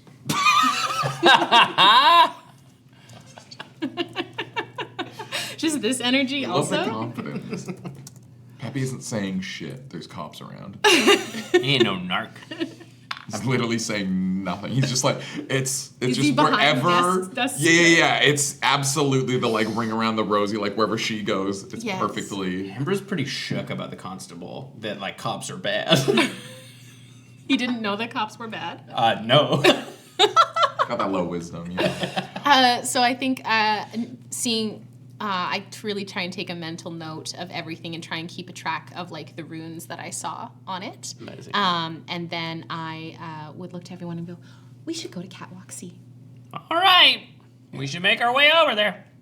Where? And you recognize you would probably. Oh, maybe not. Would you read like magazines or like newspapers at all? Who is the most likely here to read like A newspaper? tabloids, essentially? Oh, not tabloids. I'd read a newspaper. My living space is lined with them. Great. You would then recognize the name Dendron Ipple, who is the reporter for the Heights Daily Tea. That's a great name for a tabloid. Tipple. Very good. I don't read. Are we out of the fucking Don't coffee Ken. shop? Can Oh I- yeah, I respect that. Where is my domicile in relation to this? Like, where do I live? You live in the medical. In the morgue. You live in the like medical office, just like above. It's just Neppy. That place where you went in to change. Yeah. Was my Was house. your house. I- It's essentially like a room, like it's just like a little room attached to the. No one out here got a home. Everybody poor. Like, I am let wondering me put that down. if you would be willing to accompany me back to the medical office for a moment. There's probably something important I should share with you if we're going to be compatriots. For Anything you this. can say in front of me, you can say in front of my uncle. Kunkel. Kunkel. Follow me, gentlemen. I would take them back. Would go inside, and I would go like into my suite. I suppose like my room and a half. Absolutely. And it's super neat, organized. As you go in, Adara goes, "There's a patient asking for you. For me? Yeah. Okay. Now? Yeah, it seemed like his hand was all weird. The bones were, If you gentlemen would be willing to wait for me for a moment, I am being requested, so I shall return. I can come with you. Sure. All I ask is that if the patient requests for you to leave, you do so. All right. I go on in. Straight into the tunnel. Hey, where are you going? Great. Not in height. Are you trying to hide it from Dusk, or are you basically being like, I'll keep an eye out? Yes. Why'd that work? The second one? She's asked me not to break into the medical office again, and I'm doing that. Okay, roll a You stealth are check breaking for me into the then. medical office again. Mm-hmm. Yeah, roll a stealth check. It's really suspicious. Oh, natural 20. So is it like a I've been 30? through these two before. It's like a 30 something? What is You're your a full tube stealth? boy. Oh, 30 now. Yeah, so you You're a just like tube boy. I like the idea that you crawl through the tubes with your arms behind you. They are rat-sized tubes. honestly, this way. you all go like you're all like, can we come in with you? You're like, if they ask you to leave, please respect that. If I'm left alone, At I'm that- gonna do some more drugs. At that point, you all go, where the fuck is Pippy? Like, I saw him go in the tube. gone. No, you didn't. No, Nah, this is 30 stealth. He's out. You heard He a did one of those Batman where you're Yeah. like, but where would we? You were having a full conversation. You said something and then waited for a response. It never came. You looked down. Pippy was What gone. do you think your greatest regret is? So you will see. What, I'm in the exact same position, and now I know what to look for with those creaky vents. that's the coroner's office. This is a different office. Then I'm in that Yeah, office. you're in the medical exam. I'm gonna Okay. shoot. So I go into the medical examiner's office. As you come in with two others, you see a very like nondescript half-elven man with his. It looks like there's like 3 bones that are like protruding above at the top of the hand, and he's kind of holding. Have I it. seen this person before? No. He's holding his hand kind of sore, and he looks at you and goes, I would like some privacy, please. All right, you can go. Apologies, sir. These are my traveling companions. Or you're not there. I'm outside. Oh, yeah. I am. I'm alone. I am outside with my thoughts. I'm a student doctor. I'm learning. Deception from check for me. observing. I don't have proficiency in deception, otherwise I would help you. I should have proficiency in deception, but I don't. We're all level 16. 5. We've got. He looks at you. He goes, I would prefer if this was just between myself and the doctor. Okay. Do I recognize the accent? Make me a history check.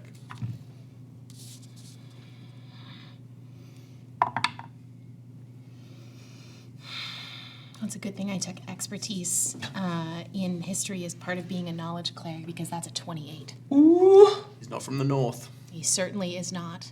I look at Veteris and I go, there's like a look with Veteris, and Is that you? I don't know. Maybe. maybe. In any case. Tinkling. A soft tinkling. I thought it was like beautiful, like tension music in the background. I would look to Veteris with a look of like, don't go. Like you would see straight in the eyes. I'll wait outside. Thank you. You fucking betrayer. I'm gonna go. Please don't leave me alone. I'm gonna Have a good one. I'm gonna stand. I'm gonna like go outside the door, but I'm gonna do it fully like ready to come in at a moment's notice. Like I'm not even gonna latch the door. It's fully that interaction reminds me of my brother was traveling through Central Australia with a group of his friends, one of which was a female, and she was like, let's set a code if everyone's uncomfortable. The like, proper together. thing to do. Yeah, fully. And the code was blue dog. Like, if she says blue dog, you get them out of the situation. But my brother had a few beers, and she was like, hey, does this dog look blue to you? And he literally goes, that's red, you idiot. And just kept going, and she was like, no, does this dog look blue to you? And then one of the other friends realized. But it was just like fully the like, please don't leave me. I'll the outside. But I'm ready to come in at a moment's notice. Like That's okay. I'm basically just like The I door want- is mostly broken. Yeah, it's only From when on he one kicked it. hinge. Oh, it's That's the coroner's office. Oh, I know I can break it. You know you can break through this door very easily. I got as the thunder door- gauntlets, bro. I would also assume that you don't like fully close the door. No. just- No, it's not even latched. I'm ready. And he looks at you, and his blue eyes shimmer and turn grey for a moment.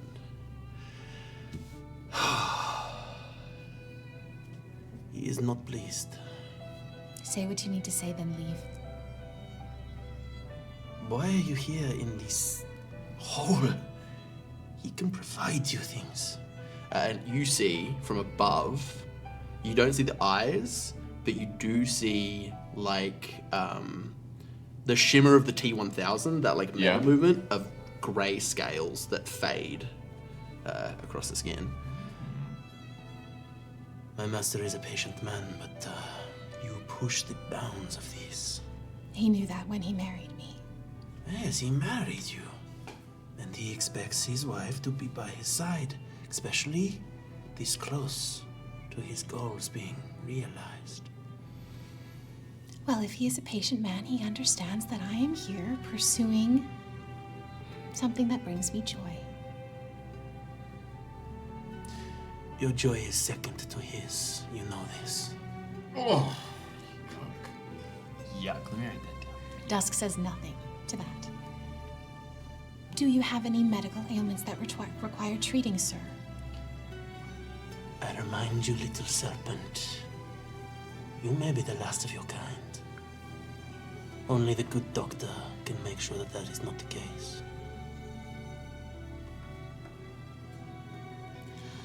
I'm all finished with this patient. All right, And I open perfect. the door. Time to go, sir. I wish you well. You see the bones seem to have been fully set. You watch as the bones literally go and click back into proper place. Do I know exactly who this is? Which one of them? No. The problem is, It's just the eyes. he's not wearing his face. You have no clue who this is. He's not using his their voice. They're not using their Yeah, face. okay. This is just. One of them. This yeah. is just Time- one of the time ones to that go. they made. Till next time. And. they And walk out. I And you know full well that if they know where you are, so to say. I would, I think in Jabroxen, as he's walking past me, I think I would whisper to him, "Looks fun being a lapdog," as he walks out of the room. You hear in almost, like just as softly, like only you can hear it in Jabroxen, "Not as fun as being a collared bitch." Oh. And he leaves. Are you all right? Fine, thank you. So, Pure. that's safe. And that's what I regret. Yes, it fully took in the absolute like span of all of that. It was just Hambra fully Doing them and then explaining That Incredible. he regrets doing them. It's that classic move where you didn't want to have class that day, so you asked the teacher for life advice and just let them spin their wheels. That's so many of those days. We go, I kind of usher them quietly over into my suite, and I shut the door. So, we're gonna have to become okay with a lot of things very quickly. All right. I don't think that's gonna be a problem with you. No. No, whatever you need. Are you all right? Yeah, I feel great. What have you taken? What do you mean? I don't take anything. His body is a temple. Exactly. I was gonna say, you're showing signs that your personality has shifted, your muscle movements are quite different. Oh yeah, well Look- you guys were in here, I was doing a bunch of push-ups. So I got a good pump going. My cockle is pumped. What are you weird about? I'm sorry, what did you say? My cockle is pumped. Yeah. Okay. Cocoa Pump. Oh God. Wow. That's so How much does your suit weigh? I want that on a shirt. My conkle is bumped. How much does your suit weigh? Just a little picture of Pippy being like, my uncle is mom. not in my Yeah, house. I almost responded as this. So, Your suit. How much does it weigh? Just not in my house. A lot. Okay, when we get outside, can I lift it? I bet I can Sure. lift it. I mean, if I can, you can. Excellent. Tell us the thing. The three of you understand that there were a large quantity of Debroxan refugees that came in a few months ago, yes? Very scale. Yes. I was one of them. Oh. And there are individuals who are looking for me, wishing me to return to the life that I left, which I don't wish to go back to. With your husband. Yes. It was not my choice. It was done out of necessity. And because it was one of the only options I had left to take care of myself and ensure my safety. If you are looking for your profile to be low to the ground like a worm, I think I know who we may wish to speak to, who may also shed light upon our engineer's suspicious murder death. Oh. We may wish to speak to my Uncle Trax. Who is this Uncle Trax? Shut up, tell, big boy. And I'll just skip like a little boy. Yikes. But I love it. The problem is that the gentleman in the room who I just spoke to knows I'm here. All And right. that has not been something that I have had to deal with thus far. And additionally, the technology that we saw, your switch, is Debroxan.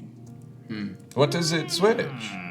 Unclear, but I know who made it. Who? My husband. Who is husband?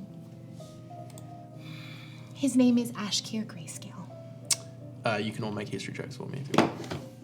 Are you sure? 14. I also got a, but mine is a 13.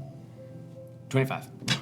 This is a fairly well-known name. This is essentially the equivalent of Joseph Mengele from World War II, like the doctor of the regime. Like, Oh, bad news. the like dude who does bad experiments on prisoners of war.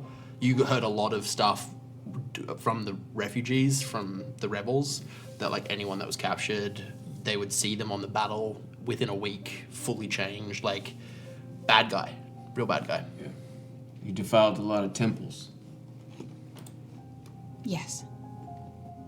It took me a while to figure out what he was doing.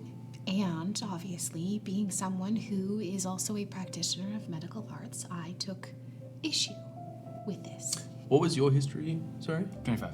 25. I'll give you a bit extra because you guys got under 20.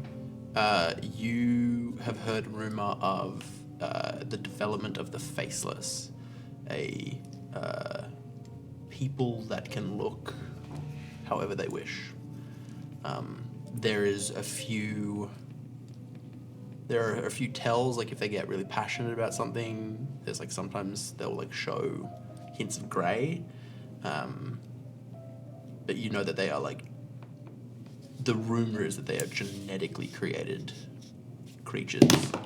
They are dragonborn who have had their scales stripped of any and all color, chromatic or metallic, and made to be able to change their form. Do I get an idea that that's who was in the room? Would make sense.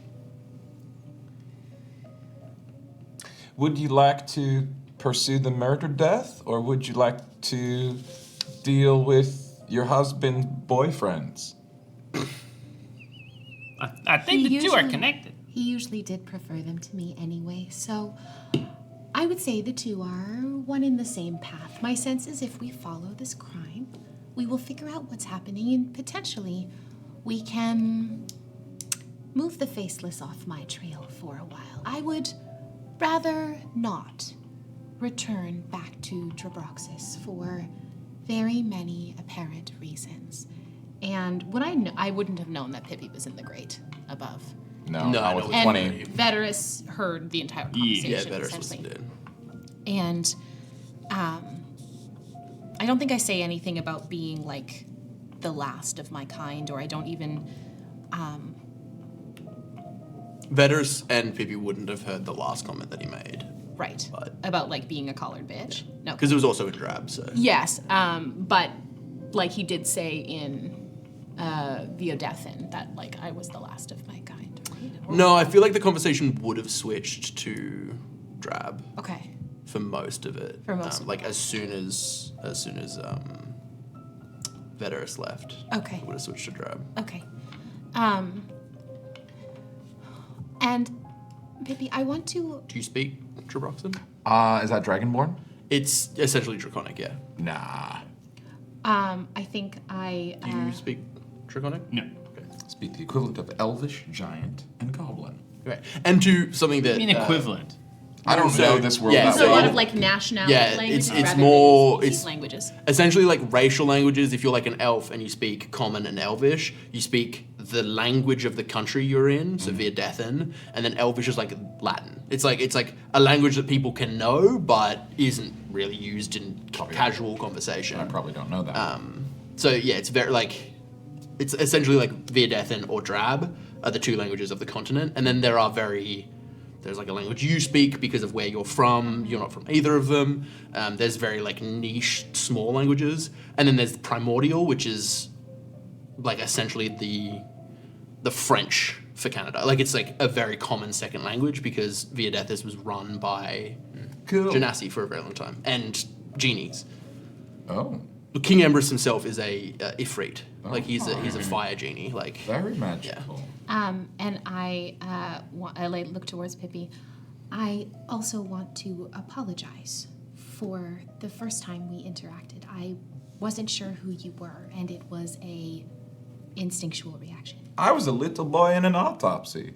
It seemed like a reasonable thing to do. out of context, that feels like you're like ready to autopsy. You cut the chest open. It's like, hello, I'm a little boy. And I in the autopsy. Right in this autopsy. I Oh, think no, I'm this is like hiding. the first time that Dusk has ever had anything close to the approximation of friends that weren't sanctioned. Like Yeah. ladies that she was allowed to Yep. be a part and parcel to, or people she was expected to talk to, Yep. of like at parties or with, or anything like- that. As grim as it is to say, you are so uncommon. You were a show wife. Absolutely. Like you were fully just like Absolutely. look at A this trophy. cool thing that I have. Yeah, Yeah. fully a trophy. Yeah. Yeah. So I think at this point, they won't hurt you again. And I take the hairpin out, and I slowly take off the head covering, and you see just like probably hair about like actually about as long as mine, and it just kind of they move, and they slink, and they all kind of turn and look at the three of you, and there's about They look down on us. there's anywhere between 16 to 20 of them. Small snakes of different color patterns, blues and greens. You see some copper, some yellow, and black all look at you. There's a reason I don't keep them out. They also tend to give away the true way that I'm feeling. I think you look better like this. Thank you. I do as well. I don't like keeping them hidden, and they don't like it either. Then you should stop. Embrace your natural form. I cannot be seen like this out on the Andolu. Why not? No, none of you have ever encountered a being like this. I will say, with your history as being like a person who was pretty good at like your history as a PI, you can give me a history check if you want. I will say neither of you would have the like any connection. I live in the moment and in a very 22. lofty vein. Above 20, you know of... So you know that, like, Viodethis, it's the twin continents. Viodethis is the northern continent. Drabroxis is the southern continent. Those are the big powers. Further south is an archipelago of islands that is very tropical and jungle. There are many small nations of very exotic sentient creatures that live within those that archipelago. There are other places. There's like a place to the west, or there was a place to the west. There are other places that have like other nations, but specifically you would have seen the word Viperis, which isn't their word for themselves, but essentially is like in a history book.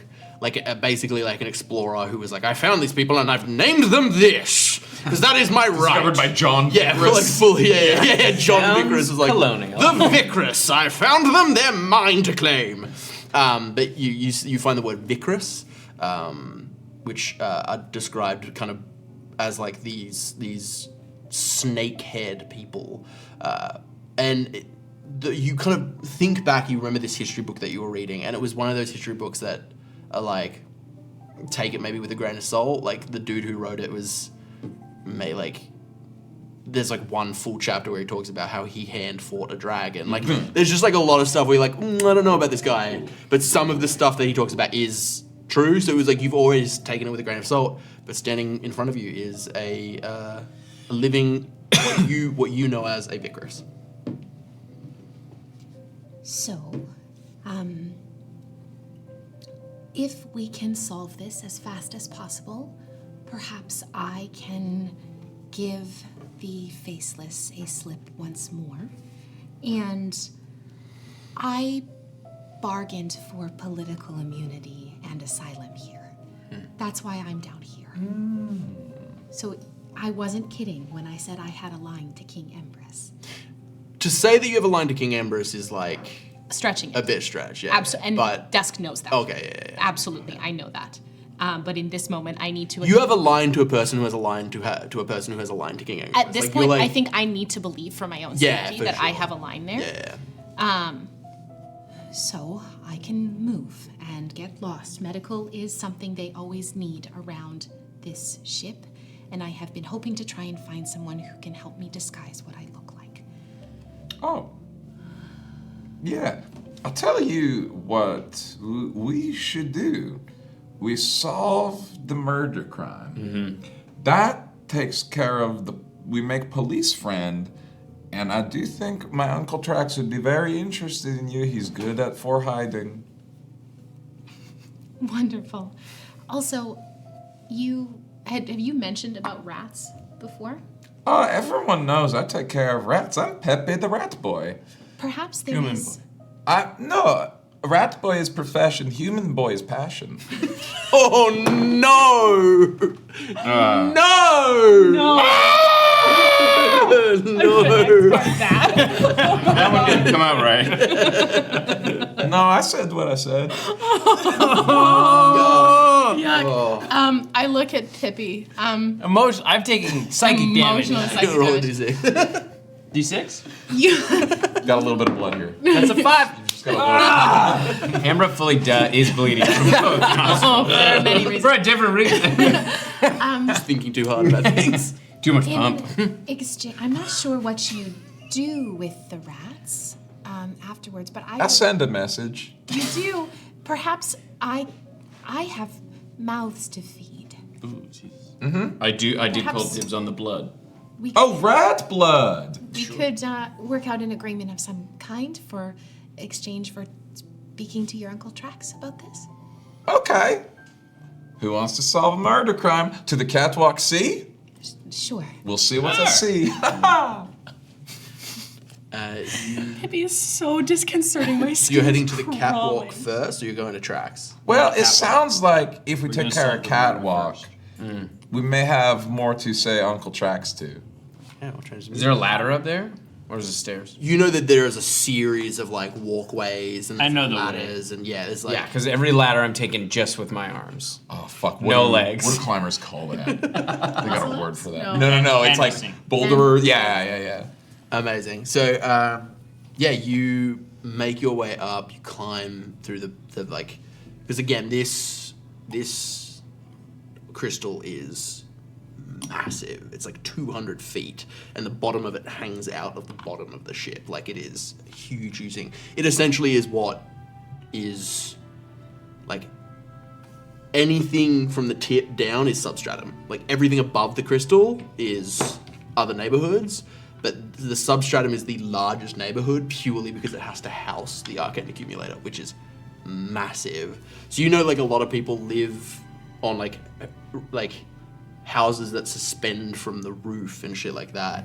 But there's a big gap where nothing is built near the accumulator in a circle because it saps saps magic so much that it really bad alters your physiology. It's really bad for you.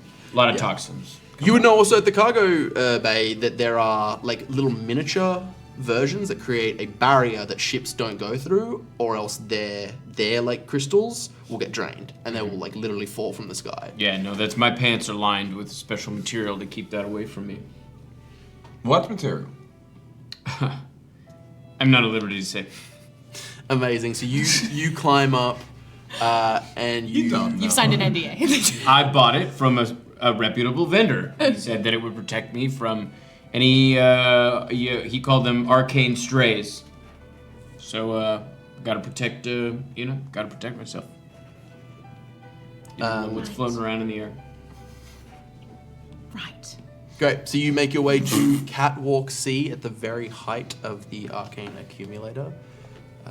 And you're here. What would you like to do? I suppose that I can't cast Detect Magic because it would just be like the giant thing next to it would just suck the magic into it. You've heard stories of people who've tried to cast spells this close to the accumulator, and it's literally sucked the magic out of them. Yeah, so it's cool. like, it's like some people have survived and were never able to touch magic again, but most people just like takes everything. go sallow and die. We just live down here like this. I have a bit of a theory. Okay. That thing was a switch. Yes. Is it connected to? It's connected to your guy. Yeah. He made it. I'm not sure what it's for. I attempted to cast Identify on it, but essentially it kicked me out. And I managed to get out in time before it hurt me. What if it was a switch To turn it off? to do something with the crystal? But That why? would make him a traitor. But why would Ellerdry have it if his wife is so she is convinced that he was not a traitor? He's not. He's not a traitor. You said the crystal goes out of the ship. Yeah, the bottom of it. The hangs bottom out. of it hangs out of the ship. You've worked near. Yeah. That's why engineering and X-Men aren't they're like cops and SWAT. They're like essentially the same And we're at the top of the world, crystal. but they do very different things. And we're at the top of the crystal? No, not that. You're at the very, very top. Yeah. Okay, and You're like literally where's- like 10 feet away from the roof of Substratum. Of the ship. So it's at This the- is just Substratum. The crystal only exists within Substratum, and at the bottom there are like the rot farms are above. Then you've got like the heights, the gardens, the stacks. Like you've got a bunch of Question. different neighborhoods. If the crystal is the crystal suspended or is it floating? It is held up with like metal. And, Okay. Yeah. If it was dropped, would it drop clear through the hole, or what is it like tier shaped? There's like maybe like a 4-inch gap, but it's not tear shaped. It's what are those crystals? The gems where it's like, it's like a hexagon. Yeah. And then a point and a point Okay. at the bottom. So it wouldn't fall straight through. If it essentially the point sticks out the bottom. Yeah. If it fell, it would smash through Like metal that? and it would start. Kind of. But with more in the middle. yeah. Okay. I'm going to search for blood. Uncle Veteris, Yes. you're a wizened man. Mm-hmm. If someone were to be siphoning power from this crystal, what would you be looking for? Okay, and I go look for blood. Make an investigation check, and you can follow up on that. What about a more blood related? Like a survival or perception? At the start of this, I Please said... let the human boy do what he wants. What's crazy to me, though, is at the start of this, I was like, I can't quite decide what your expertise should be. And Sean said, I gave him a choice between a few, and Sean said, let's do perception. And has argued survival every fucking time. Look, I figured all blood-related problems would be survival. Sure. Because you need blood to survive. You can make a survival check. Track. The logic of a Don't need 5-year-old, I blood hear it. to investigate. That's fine, yeah. Thank you. Do a survival check. You're tracking. You found a little bit and you're It's a 7. tasting. I don't know. You lick a pole. I'm just a little boy. I rolled a. You said investigation? Yeah. A 19. A 19, and what are you investigating? Someone's siphoning power off. Great. We'll deal with you. 7 is enough, beta 5, to see the, like, facing the crystal, the left side of the catwalk, the railing is bent and twisted, as if something hit it and went over. No blood. Nope. Yep. With a 19, as you go to the crystal, you also notice that the other side is dented a bit. Bent in a little bit. The other side As if of the something railing. hit the railing, yeah. Yeah, you look at the crystal, and you don't, as you kind of investigate, you're not finding anything that would siphon power. You don't find anything of import. Is there a way to get outside of the ship close to where we're at here? Like, no, because you're so high up. Like, Yeah. this is the furthest You'd have to point go you'll down be to the from bottom. the outside of the ship. Okay. Because it's the very top. So you'd have to and, go like, all the way down yeah. to the bottom to go outside. Or you could go to the side. Like, it's essentially because you're in the middle of Substratum, which Yeah. is like, the middle of the ship is the roof of Substratum, and the top of the crystal is like here. You're in the very middle. You could go to the side and go out and down, or you could go down and go out. But like, where you are right now is so central, it's just, you're literally suspended above air, if not for this catwalk. A question. So, Ashkier, his main goal was experimentation Yes. and imbuing... Androbrox and dominance. And Drabroxan dominance. So imbuing like native Drabroxans with arcane power. Not necessarily imbuing native Drabroxans, imbuing who he could. Right. With- Okay. Like, experimenting on who he had access Understood. But he has created the Faceless to. Yes. using a lot of arcane technology and No, experimentation. it's not tech. It's mostly magic. Like, he's doing mostly, like, transmutation magic. Okay. The Drabroxans, the reason why the Andolu is such a feat is because the Drabroxans don't have Kestrel class ships. They just ride dragons. Like, they haven't really...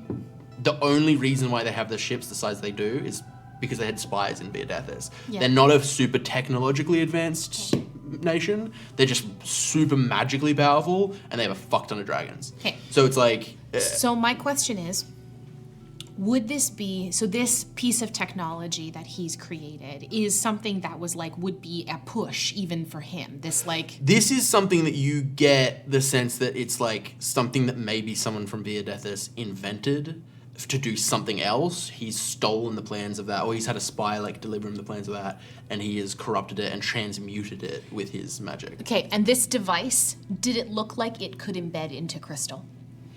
You roll me an intelligence check. Conkel Hambra, are you strong enough to bend this handrail? Absolutely. We'll settle that in. 17. Maybe? It's hard to tell. You also think that, like, maybe whoever had this maybe had the ability to, like, shape the crystal and put it in? Who knows? Like, you're not sure what this pairs with and what this does, but with a 17, you're like, yeah, that's possible. It could be the case simply because of the fact that everything I can tell was that Eldry was pushed. Perhaps he removed it from wherever it was or whatever it was doing. He was chased, found, and pushed. That is the only thing I can come up with. I don't know what the device does. I was never privy to what was happening or going on with the technology or the magical abilities. There was a device like this. He pulled it from the crystal up here. Maybe there's a corresponding device at the bottom of the crystal. And we could go take a look. We know what the device looks like. I can get us outside. All right. We can go take a look. Okay. Can you bend this bar though? Yeah, absolutely. Can I bend the bar back into place? Make an athletics check. Gotta make it safe.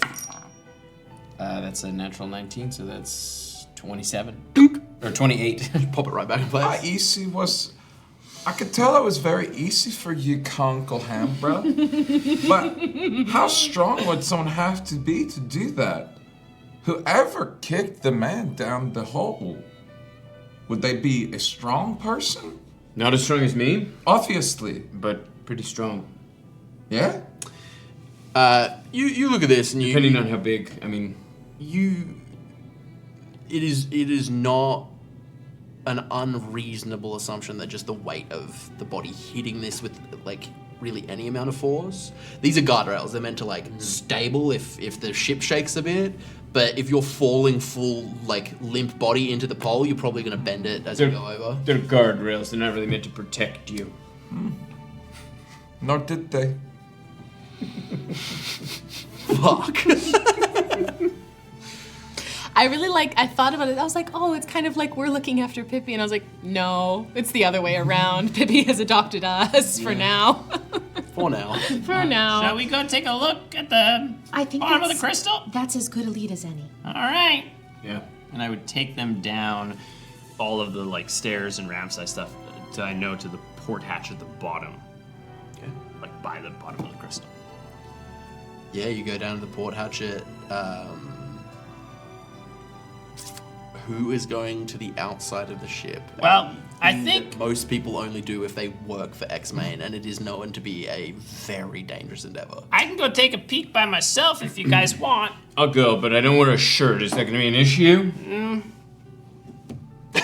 Yeah, He has All a right. harness though, so you could clip into stuff. I could Yeah. clip you to something, but Great. all right.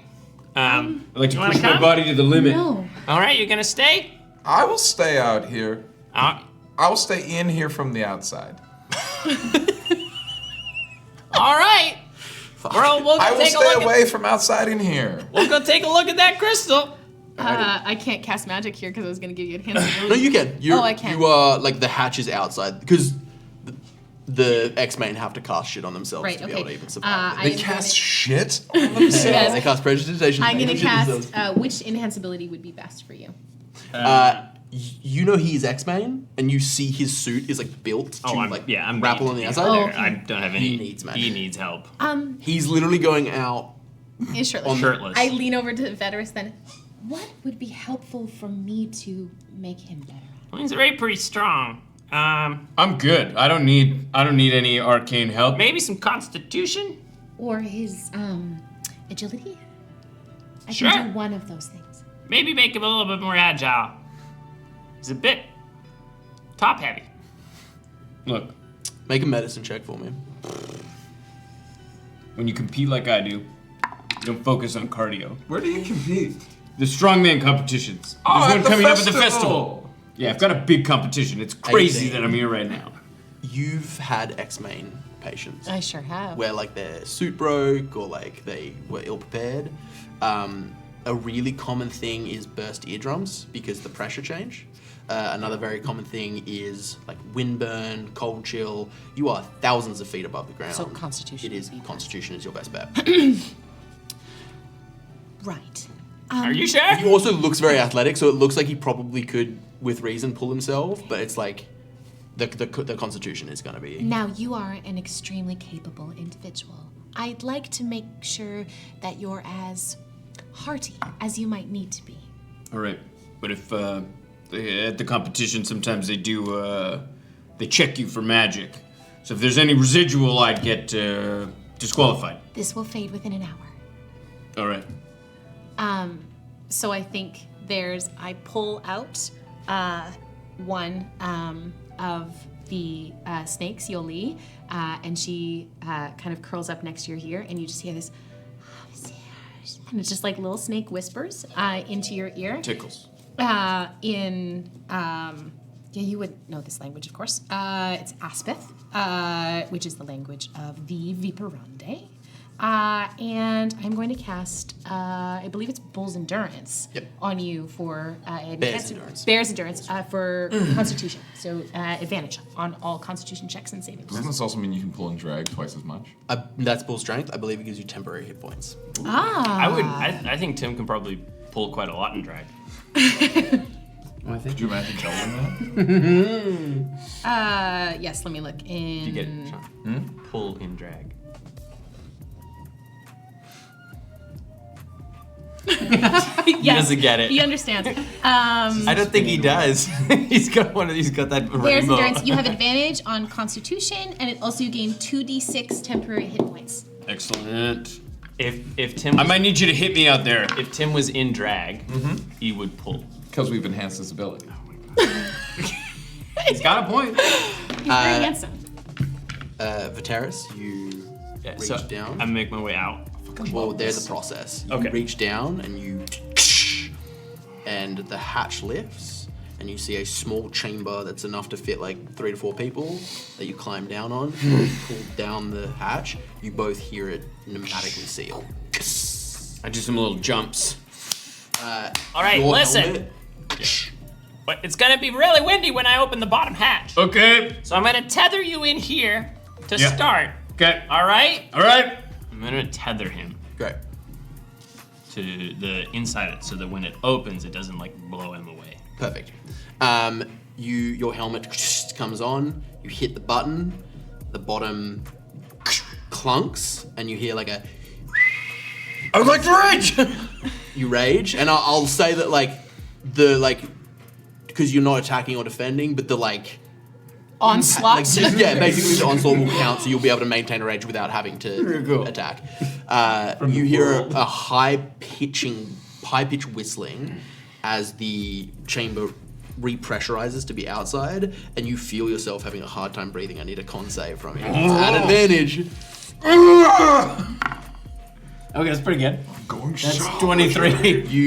This is an I'm going salvaging moment. You steady your breathing, and you take just the amount of My body to the limit. You breathe only as much as you need, but you feel like air is thin up here.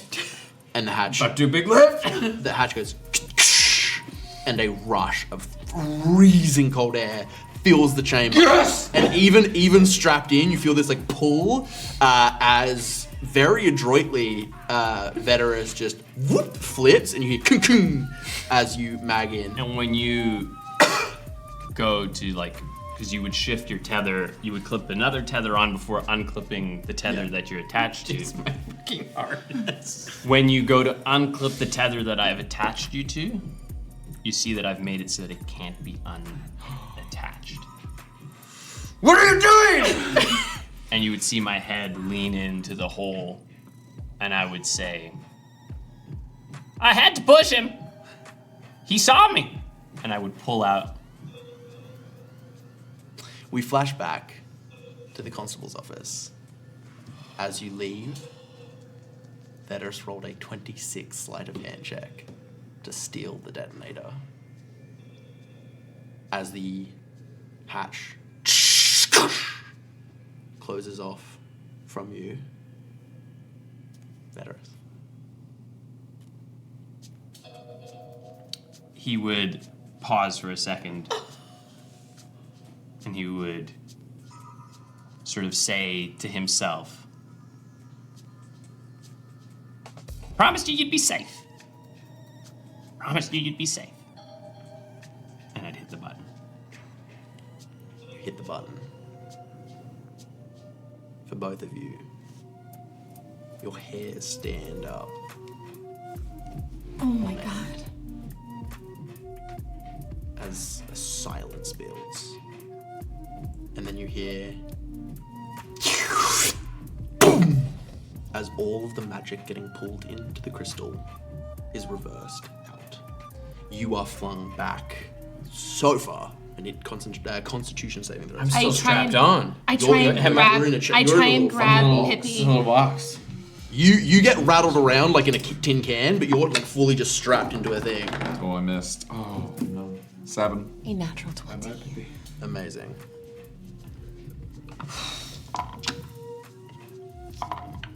This bad boy's going down. you take 31 points of bludgeoning damage as you are shot, like fully just across into a building.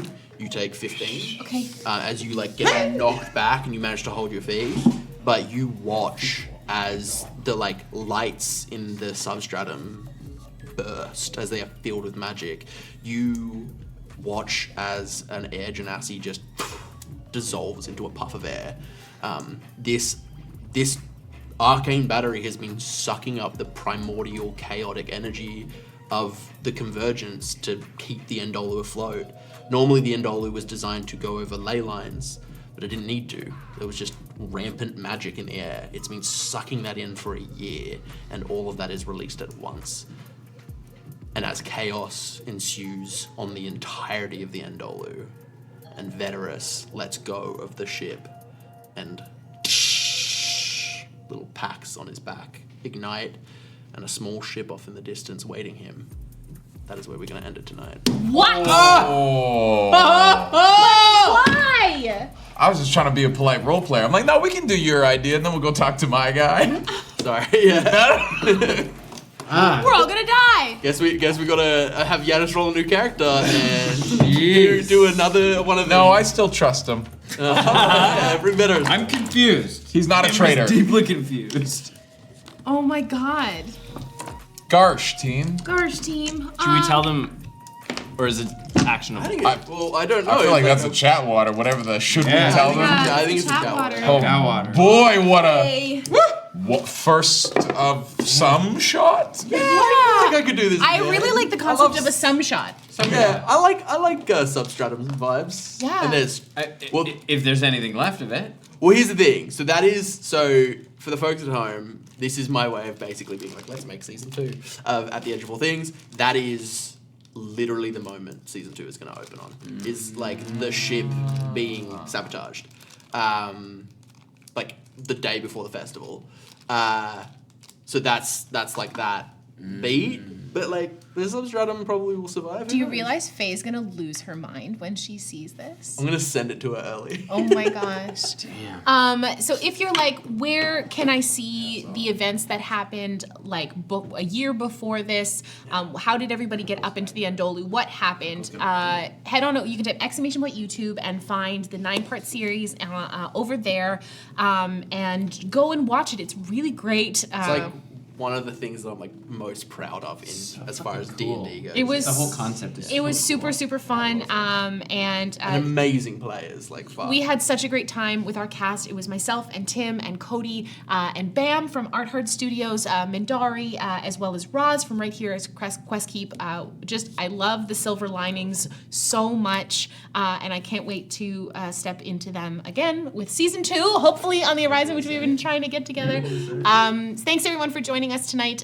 This will be, I think I want to title this like the series of some shots. I think that's fun. Yeah. I think that's super fun. Well, the thing is, like, we can now just do like the end because this was Andolu Breakpoint. Yeah. And we can do like Andolu other things. Like, Yeah. we can have a lot of subsection of Andolu. I love adventures. this. I love this. So we are going to go raid someone awesome. So please stick around for that. Thank you to, if you want to come watch us open a bunch of minis and dork out over that, come hang out with us at Chatwater. You can find us on Patreon there at patreon.com/BlackwaterDND. You can also type !Patreon in the chat. And it's October, I think, at this point. So wishing you This is a pre-record for those of you I did say that off the top of the show. Okay, yeah. Wishing you folks, and me from the past, but now to the future, wishing you folks a wonderful amble into the fall season. I don't know how did we end? I don't remember. I don't remember. It was such a long time ago. Everything ends eventually. Oh, good night, everyone.